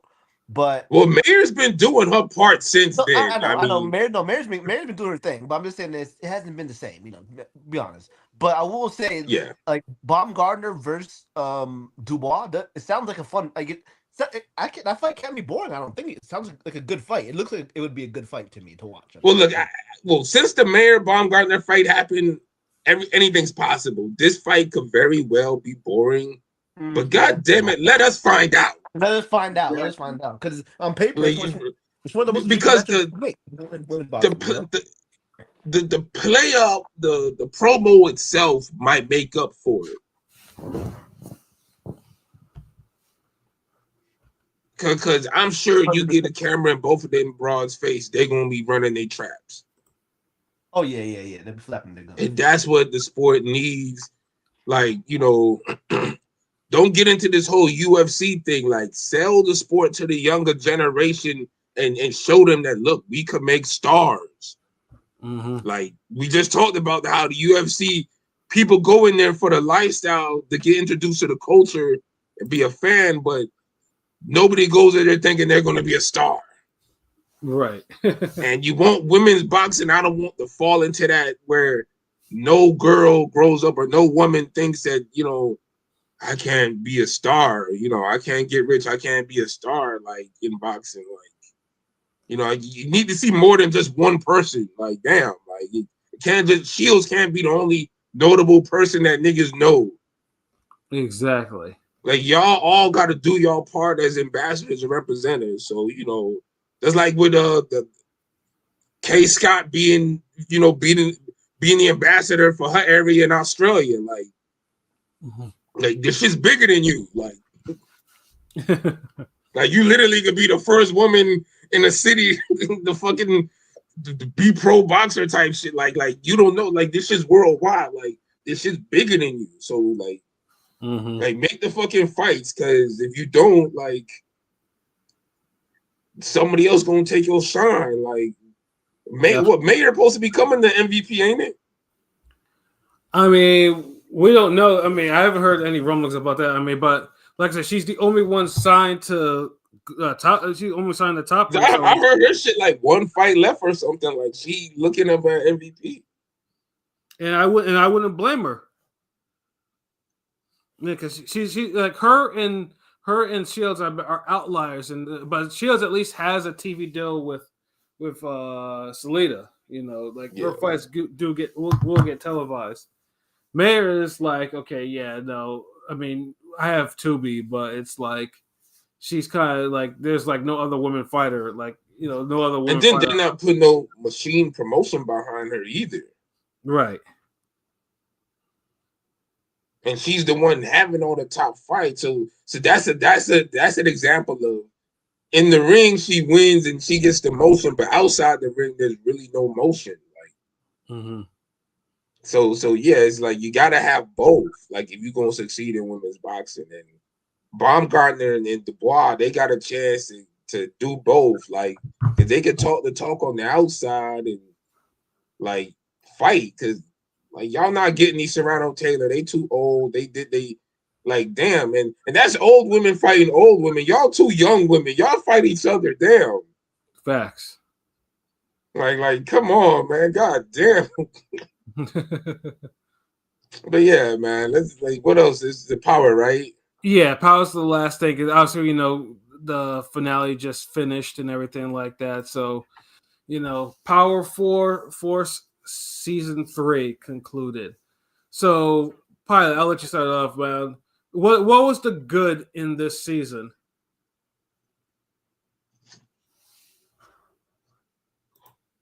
Damn. Oh, Is it just us? Oh, okay. Oh, there's Pilot now. 2018 gang, nigga. Oh, here's. Oh, okay, here we go. There you go, Pilot. 2021 gang, nigga. I couldn't hear you, Pat. So I kind of refreshed it. That was weird. I was tripping for a second. Yeah, no, I said what? So what was the good in this season, season 3 of Power Force? I think. I know in the chat talk about it. Jannard's character is one of the best, and I don't know, spoiler alert, but him staying alive for the new show or whatever, it seems like is a good idea because his character was a little too good to kill off. I think he's a good actor.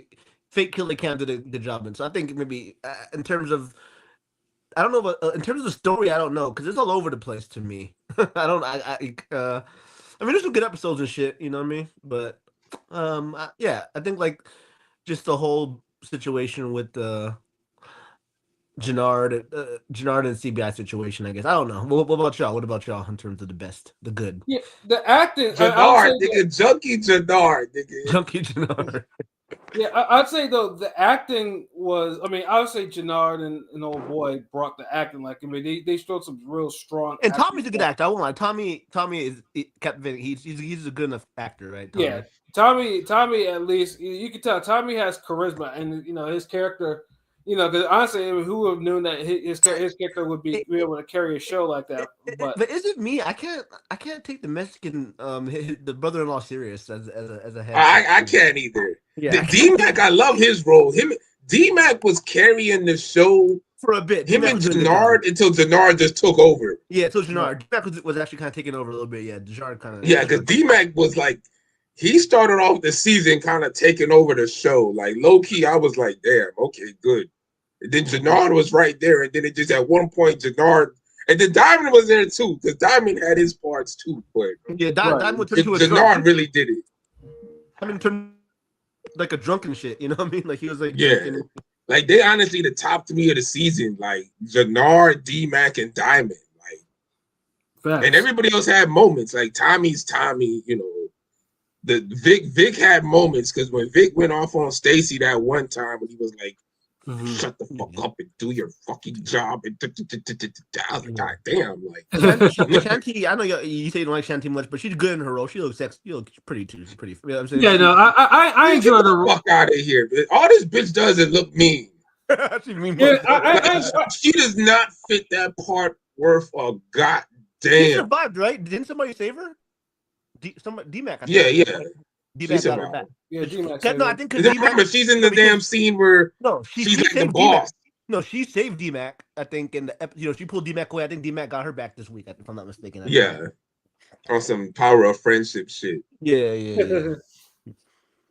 Yeah, but look, I ain't gonna lie. Look, if you're gonna have a role where a chick in a gym boxing and she's always showing her stomach and always showing her arms and shit.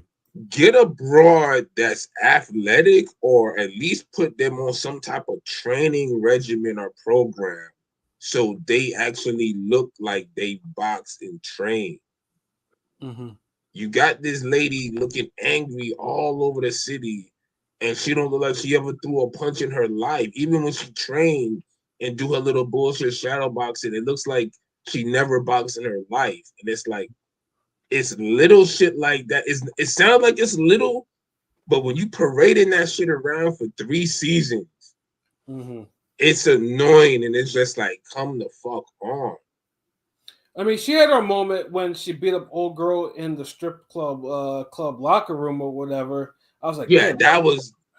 a vicious. But okay, let me ask you this, Pat. Like, What's up? in their respective roles, because you've seen Top Boy, Mhm. who comes off more believable, Jack or her? Jack, you kidding me? Thank you. There, my point stands right there. And they ain't even do the boxing angle as hard on Jack as they did with Shanti. Yeah.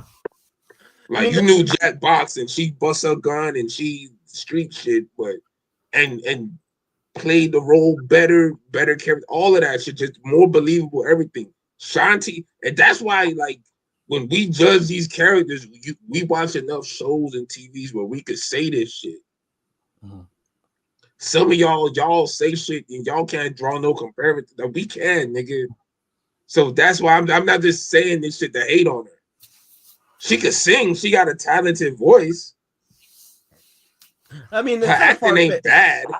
I gotta take out the element of reality because it's so far fetched for Tyreek to be there to save the day, but you know it's power, right? So he's gotta get. Yeah, they was killing me with that. Yeah, Plus, you don't knew that shit was gonna happen anyway. But his acting, like, fuck. Go ahead, Pat. That's Yeah, just, I mean, No, that was, What do you say about your acting? What about the acting, LB? What do you mean? What do you say? no, the acting it's was just fine.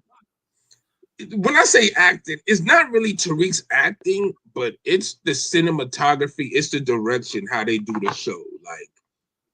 Like the way they have Tariq acting in the show on his moments, it comes off as like he's jealous or he's hating, like, hey, yo, this fucking cracker got all this shit popping over here, man.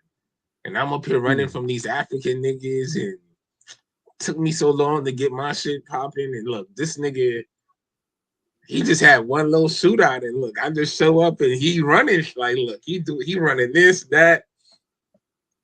And the way his looks kept going, like, and then they flip it. So he's looking like, and people have said this, like, I've seen it on TikTok, Twitter, all that shit. The way they portraying Tariq, like he's hating on Tommy.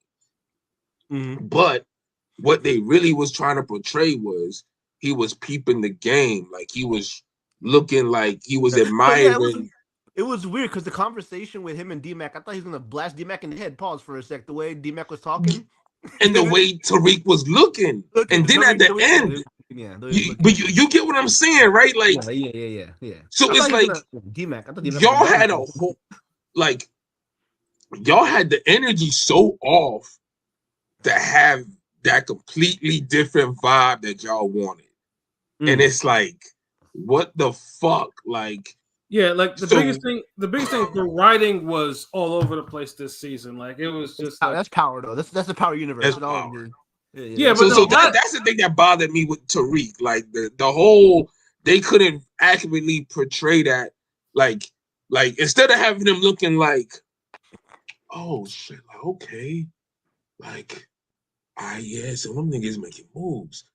They had this nigga looking like Kane in fucking Belly. Like, they had this nigga on some, like, man, I'm about to drop a dime. I don't know, man.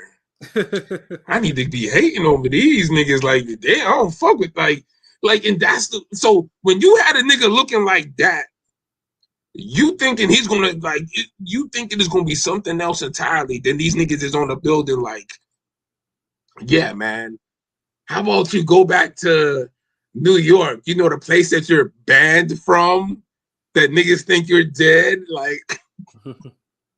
So said, help me run shit there, nigga. And, you know, like, it was just weird, man. Like, they didn't know how to land the plane. That's my complaint. Yeah, and I mean, and like the finale ending was kind of cheesy. I mean, obviously with Tariq coming back there, but it was just like they wrapped it up too neatly, and it was just like, yeah, it needed more to it. Although, like I said, there's some open ended stuff. Obviously, it's gonna lead into the next Power spinoff or whatnot. But I'm just like the whole Mexican bosses shit threw me off too. Mm-hmm. Like, y'all just wanted to kill Ortega and y'all couldn't figure out a way to do it. So y'all just made up a cartel, boss of all bosses, meeting in Mexico, and somehow it was like, ooh, okay, like we all gonna be cool now. Like the cartels no longer beefing. Like fuck that. Like that's the writing I'll be talking about. Like it's just like it's shit like that. It was like it just they ripped themselves in a corner, and it's like y'all literally was like, since y'all can't take over the drug trade in California, the Crips and Bloods decided to just stop all beefs and just be cool, and now it's one. Now it's no longer Crip or Blood, it's Crud. And now we own the whole distribution for South California. Like, nigga, what the fuck? like that's the type of shit Power does, where they'll just do some crazy, like it's not even jumping the shark. Like these niggas is flipping the moon. Mm-hmm. Like it's some crazy shit where they just like y'all literally had a meeting and then y'all fool us into thinking like, oh, y'all about to kill Tommy, or then y'all flip it also like, okay, yeah, you do it, you shoot this nigga, and everybody celebrates. So you think the next, like, obviously there's another spinoff, because I know 50 Cent had a photo come out today with the young Ghost and Tommy or whatever, right? But the origins. But so I'm assuming they have that one, and they're gonna have obviously next year or whatever, maybe even this year, but the fucking the whatever they're gonna call the new Power with. I think Tommy. It's called Legacy, Power Legacy.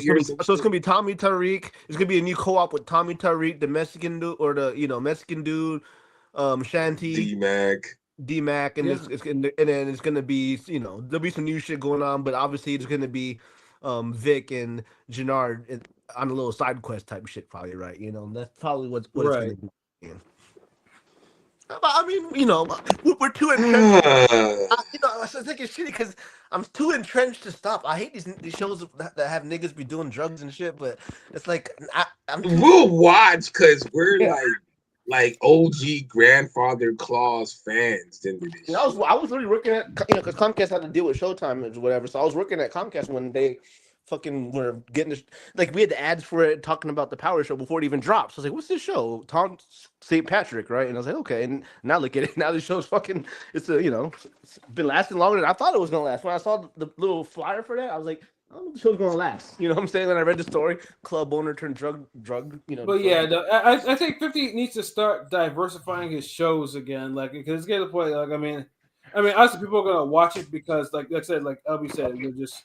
People are too entrenched into but that's just two shows. Like now it's time to like run some shit alongside Power that has nothing to do with Power or primarily crime. Like I didn't mention it before, a boxing show, like a pure boxing show is the show. Like that's why I'm writing a show I'm writing a series for boxing. So I gotta put that out there because y'all niggas took so long. I had to do it. Fuck it. But yeah, 50 Cent. Yeah, but 50 Cent got a boxing background. What they're on Stars. I know it's not Showtime, but Stars. Niggas like boxing. Like people will watch a boxing show. You know what I'm saying? Yeah, but in the box shows, there's gonna be some drug shit going on anyway too. But I mean, make it this about boxing. Drugs can't be the primary focus. They'll make it the primary thing. Make it about a young kid boxing career type. Like that kind of shit. It could be a side, just like a music show. Like 50 could do a music show, and he could just focus on music. Yeah. And it could be what Empire could have been if Empire was on a premium network. Yeah, and they were being so corny sometimes. Yeah, and they were trying to push agendas. Yeah, for sure. And push agendas. Like I would love 50 to do a music show, but instead you're doing the whole crime shit to death. And it's like, nigga, like, and you hiring all these music niggas to do crime. Like, the Stacy chick rap. Mm-hmm. Horrible at that, though. Yeah, very much. Like 50 literally saved her life with the singing shit. I mean, with the acting, because that and the Shy, because man, like her rapping's bad. Yeah. Mm-hmm. Like all the other niggas could sing. Like them other niggas, they talented. I give them that. Like a nigga like Reggie and all them other niggas, but Stacey Marks, yeah, stop. Yeah, Tommy did the right thing on that. Like he heard that tape. So what would you actually give the score? So this season and series finale, series overall, what would you give the score, LB? 1 through 10 as it's like you got to give it what is 3 scores as a season finale. This was like a 7. Yeah, It was. I'll give it a 6. I'm gonna be a little harsh. Like I mean, I did expect Tyreek to show up just because the way it was teased, Yeah. you know. So you knew that was happening, but I just I suspect. mean, it had action. It did have. I mean, it had. I had. It felt like a standard episode. It was basically, for all intents and purposes, a standard episode. Really, because we're doing. We've been spoiled by the standard episodes in Force. Yeah. They did wrap up everything, but the thing is, people say it's anticlimactic. It really wasn't. Season 1 finale was anticlimactic. Season 3 wrapped up everything. It just the way they wrapped it up was too nice and neatly. It was too conveniently, like right. secret cartel meetings. Like we already knew Tariq was gonna come through. So to have the Ortega shit just miraculously wrap itself up was kind of like, okay, come on. Like, this is too much plot armor type shit. Like, facts. Like, and then I know niggas was like, Jannard should have died. And I'm like, I get it, but like, y'all gotta understand chess and the game. Like, Jannard was put in a position where niggas still respect the brother, CBI, and all that shit. It was just one of those moves where it was like, hey, we seen you kill niggas for less. We seen you kill niggas with snitching, who was betraying. We get it. But yeah, we just checking you right here. Like, we'll kill you right now if you try to do something. And they let it go, so I get that. Niggas is talking about Tommy should be still after him. That could be some side shit for later. Right. So I get that. But Jannard is not a threat no more. Niggas know he got junkie tendencies. That was wrapped up the way it should be to me. Same thing with Vic. Vic is out there. He's always going to try. So Tommy always got to be alert at, Tommy could never sleep if Vic is out there. Right. And the episode showed that. So they wrapped up that nicely, showing you like, hey, Vic is always going to be out there as some type of threat. How big a threat, we don't know, but he's always out there. Like he's always been. Like they wrapped up shit. I thought did y'all think Vic was going to die at least, or is he too valuable of a character? Nah, I don't think he was going to die. I didn't think he was going to die because you had too much going for him. Don't nigga remind you of Derek Carpat a little bit? Or is it just me? the old Raiders quarterback Carr? I knew it had to be a football nigga. I was like, what the fuck is that? The NFL, but he just looks. He reminds me of. He looks like that nigga. Anyways, everything was getting wrapped up though. Like, what else niggas wanted? Like the mom left. Yeah, I mean, true, but but I thought. Okay, did y'all think Junkie was going to die? Junkie Jannard? Do y'all think, or did y'all think he was going to survive? Nah, he was doing too many interviews and he was too valuable as a character. On Twitter, he's pretty cool on Twitter. Like he be showing the fan, like he retweets his shit pops up from I don't know why, but like he's too valuable of a character at this point. And he's one of those niggas where he comes off humble, like he appreciates the moment and what's happening. Yeah. So I know 50 fucks with niggas like that. Just like Tommy is one of those niggas too. Mm-hmm. Yeah. So look how far Tommy's gone with this shit. So that dude Jannard gonna be around for a while. Yeah, he bodied that role. Yeah, he's a good actor. Yeah, he's a good actor. That's for sure. He killed that shit. So yeah. So I can't call it lower than a 7 because he was the side character. Did y'all remember that little nigga was on Hardball? The guy that played Jannard, he was on Hardball, I guess. You know Hardball, right? Or y'all Yeah. Yeah, we know Hardball. Like it was just very random. I know. I know we usually have the random fights. This nigga had a random movie reference. That's Ring Gang. Yeah, no, I mean 7 is pretty much like I said. I mean, it wasn't like last season was 10. Like that was like a perfect like that shit. Like the writing. The finale, the season. Yeah. Okay. So that's the season finale score. What's your score, Pat, for a season finale? Like for finale, I mean, for both season finale and series finale, it's a 7. Like it's not any higher than that. Like it was just the right, like the season, like I said, it like, I mean, I told you, it wrapped up everything too conveniently. The writing was all over the place. Like, I mean, if it wasn't for the fact that certain characters carried this season, you know, but it was just like some of this shit was just like it was just too silly to ignore.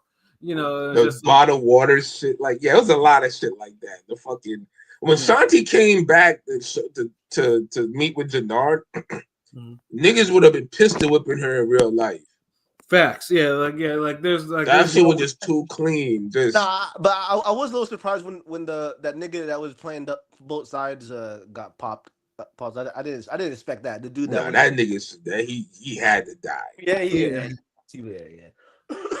And that shit was just corny and too convenient with him always being like, come on, no one being at the right spot at the right time. Yeah, that nigga, like, so it's shit like that, like, but see the thing, it works for Force because of the type of show. It's an action show, so it's action based, and Chicago's not New York. So certain violent scenes and action shit could work in Chicago that couldn't work in New York.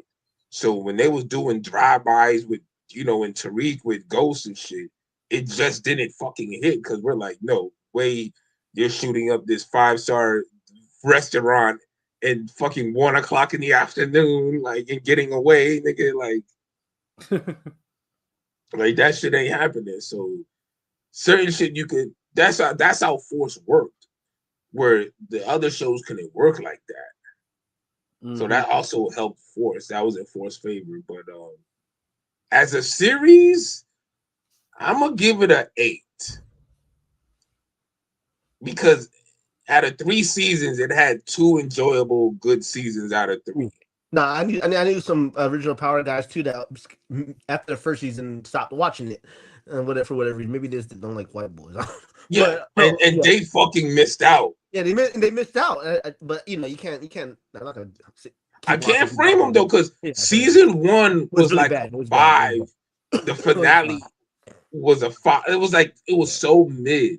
I'll say 8 too. I'll say 8. Yeah, 8 for sure. I think it's 8. Yeah, as a whole, like overall, it was better than BMF. And right now, it's trending toward being better than Raising Kanan. Because Raising Kanan had a bad season last season. Raising Kanan started hot, but now it's like, yeah, like I said, it's always this just ended up like a Hopkins fight. Start off bad and strong. Talking about some Demetrius Andrade type shit, huh? Yeah, like that's how Force did it. Like it started off bad, ended strong. Overall, the different opinion of it from where it started. Where Raising Kanan started out great, and now it's like, yeah, it's not as bad as BMF, but it's on that trajectory where it feel like it's gonna get even worse now. I'm glad in Force they didn't bring nobody back alive. Yeah, no, that would have been some more bullshit. Yeah, most niggas they killed on that show. But when you died on Force, you died on Force. Like there was too many damn. They got too creative on them damn Ghosts in them other shows. We'll throw you in a building, or we'll just hit you in the head and toss you off a cliff. Right. But bullshit like that in Force. Chicago niggas, they kill you. Yeah, like either you're getting it in the head or the chest or whatever, but you're gonna die. Yeah, you're not just getting hit in the chest once. You're getting pop. Like nigga, you getting the fucking RoboCop treatment, nigga. You getting that. You get Murphy's Law, nigga. So that's the one. Oh, hey, what up, Kane? Hey, what up, Eric? Salute. Happy MLK ring gang. Yes, sir. Yeah, so that's the one thing different about New York. So yeah, you can't bring nobody back in Force, nigga. Exactly. You die in Chicago, you die in real life. Like you die for real. Yeah. But yeah, 8. 8 overall. Shout outs to 50. Like, still looking forward to his shows, but it's just give us a little more now. Like, Yeah, you can you move away getting from the the studio crime. done in Shreveport. Like let me see some more now. Don't fall into this Tyler Perry show where you're just the best at only doing this. Mm-hmm. Oh, you're not even the best at it. You just only do this. Because I don't know what Tyler Perry's the best at anymore. Well, it ain't writing shows. That's for damn sure. Nah, he just got the best studio. Like, Exactly. yeah, so I mean, I guess that's great, but Mm-hmm. I for one wouldn't want to own the best studio and never make the best of anything out of it. Facts.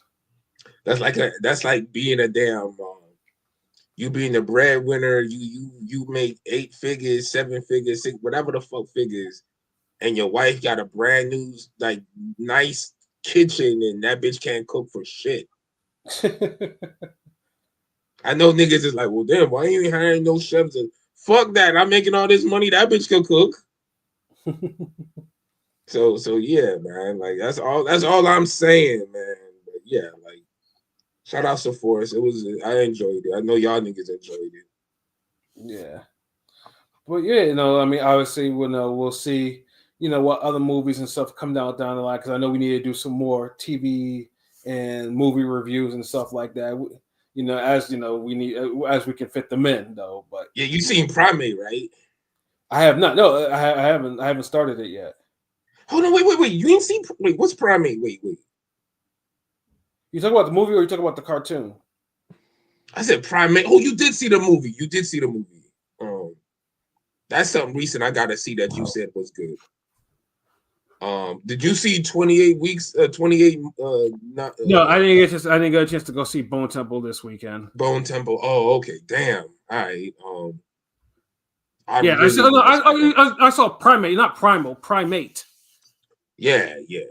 Now Primal come on tonight though, or it's Tuesday, so it should be up tonight. Yeah, no, I haven't started. I haven't started, but Primate I saw, but yeah, like I would say I need more than one person to do these type of reviews. I don't want to just do reviews by myself. Niggas like, yeah, so talking to myself, but yeah, man. So it's all good, but there'll be some more shit that come out. I can't think of nothing on the damn horizon. You didn't see the Hamed movie, did you? Anybody? No. Oh, okay, damn. I haven't seen it. No. It's already out? No, it's not. It's not out anywhere you can probably watch it. Oh, but I'm saying, has it dropped? It's out, but it's out in like overseas out. It's like you gotta have certain means to watch this shit. Yeah, no, it's not. Yeah, I don't see myself watching that shit, especially since Hamed himself is like, some of that shit a lot of it's just bullshit. Yeah, so I'm just like, damn, so he's fucking hating it. Yeah, so I still want to see the Christy Martin and the Shields movie. You still haven't seen those yet? Nah, haven't seen either one. Oh, because it's boxing. I mean, look, think about this. When's the last time you had 3 different boxers get movies just back to back like that, and 2 of them are women? Yeah, and unfortunately, one of them flopped.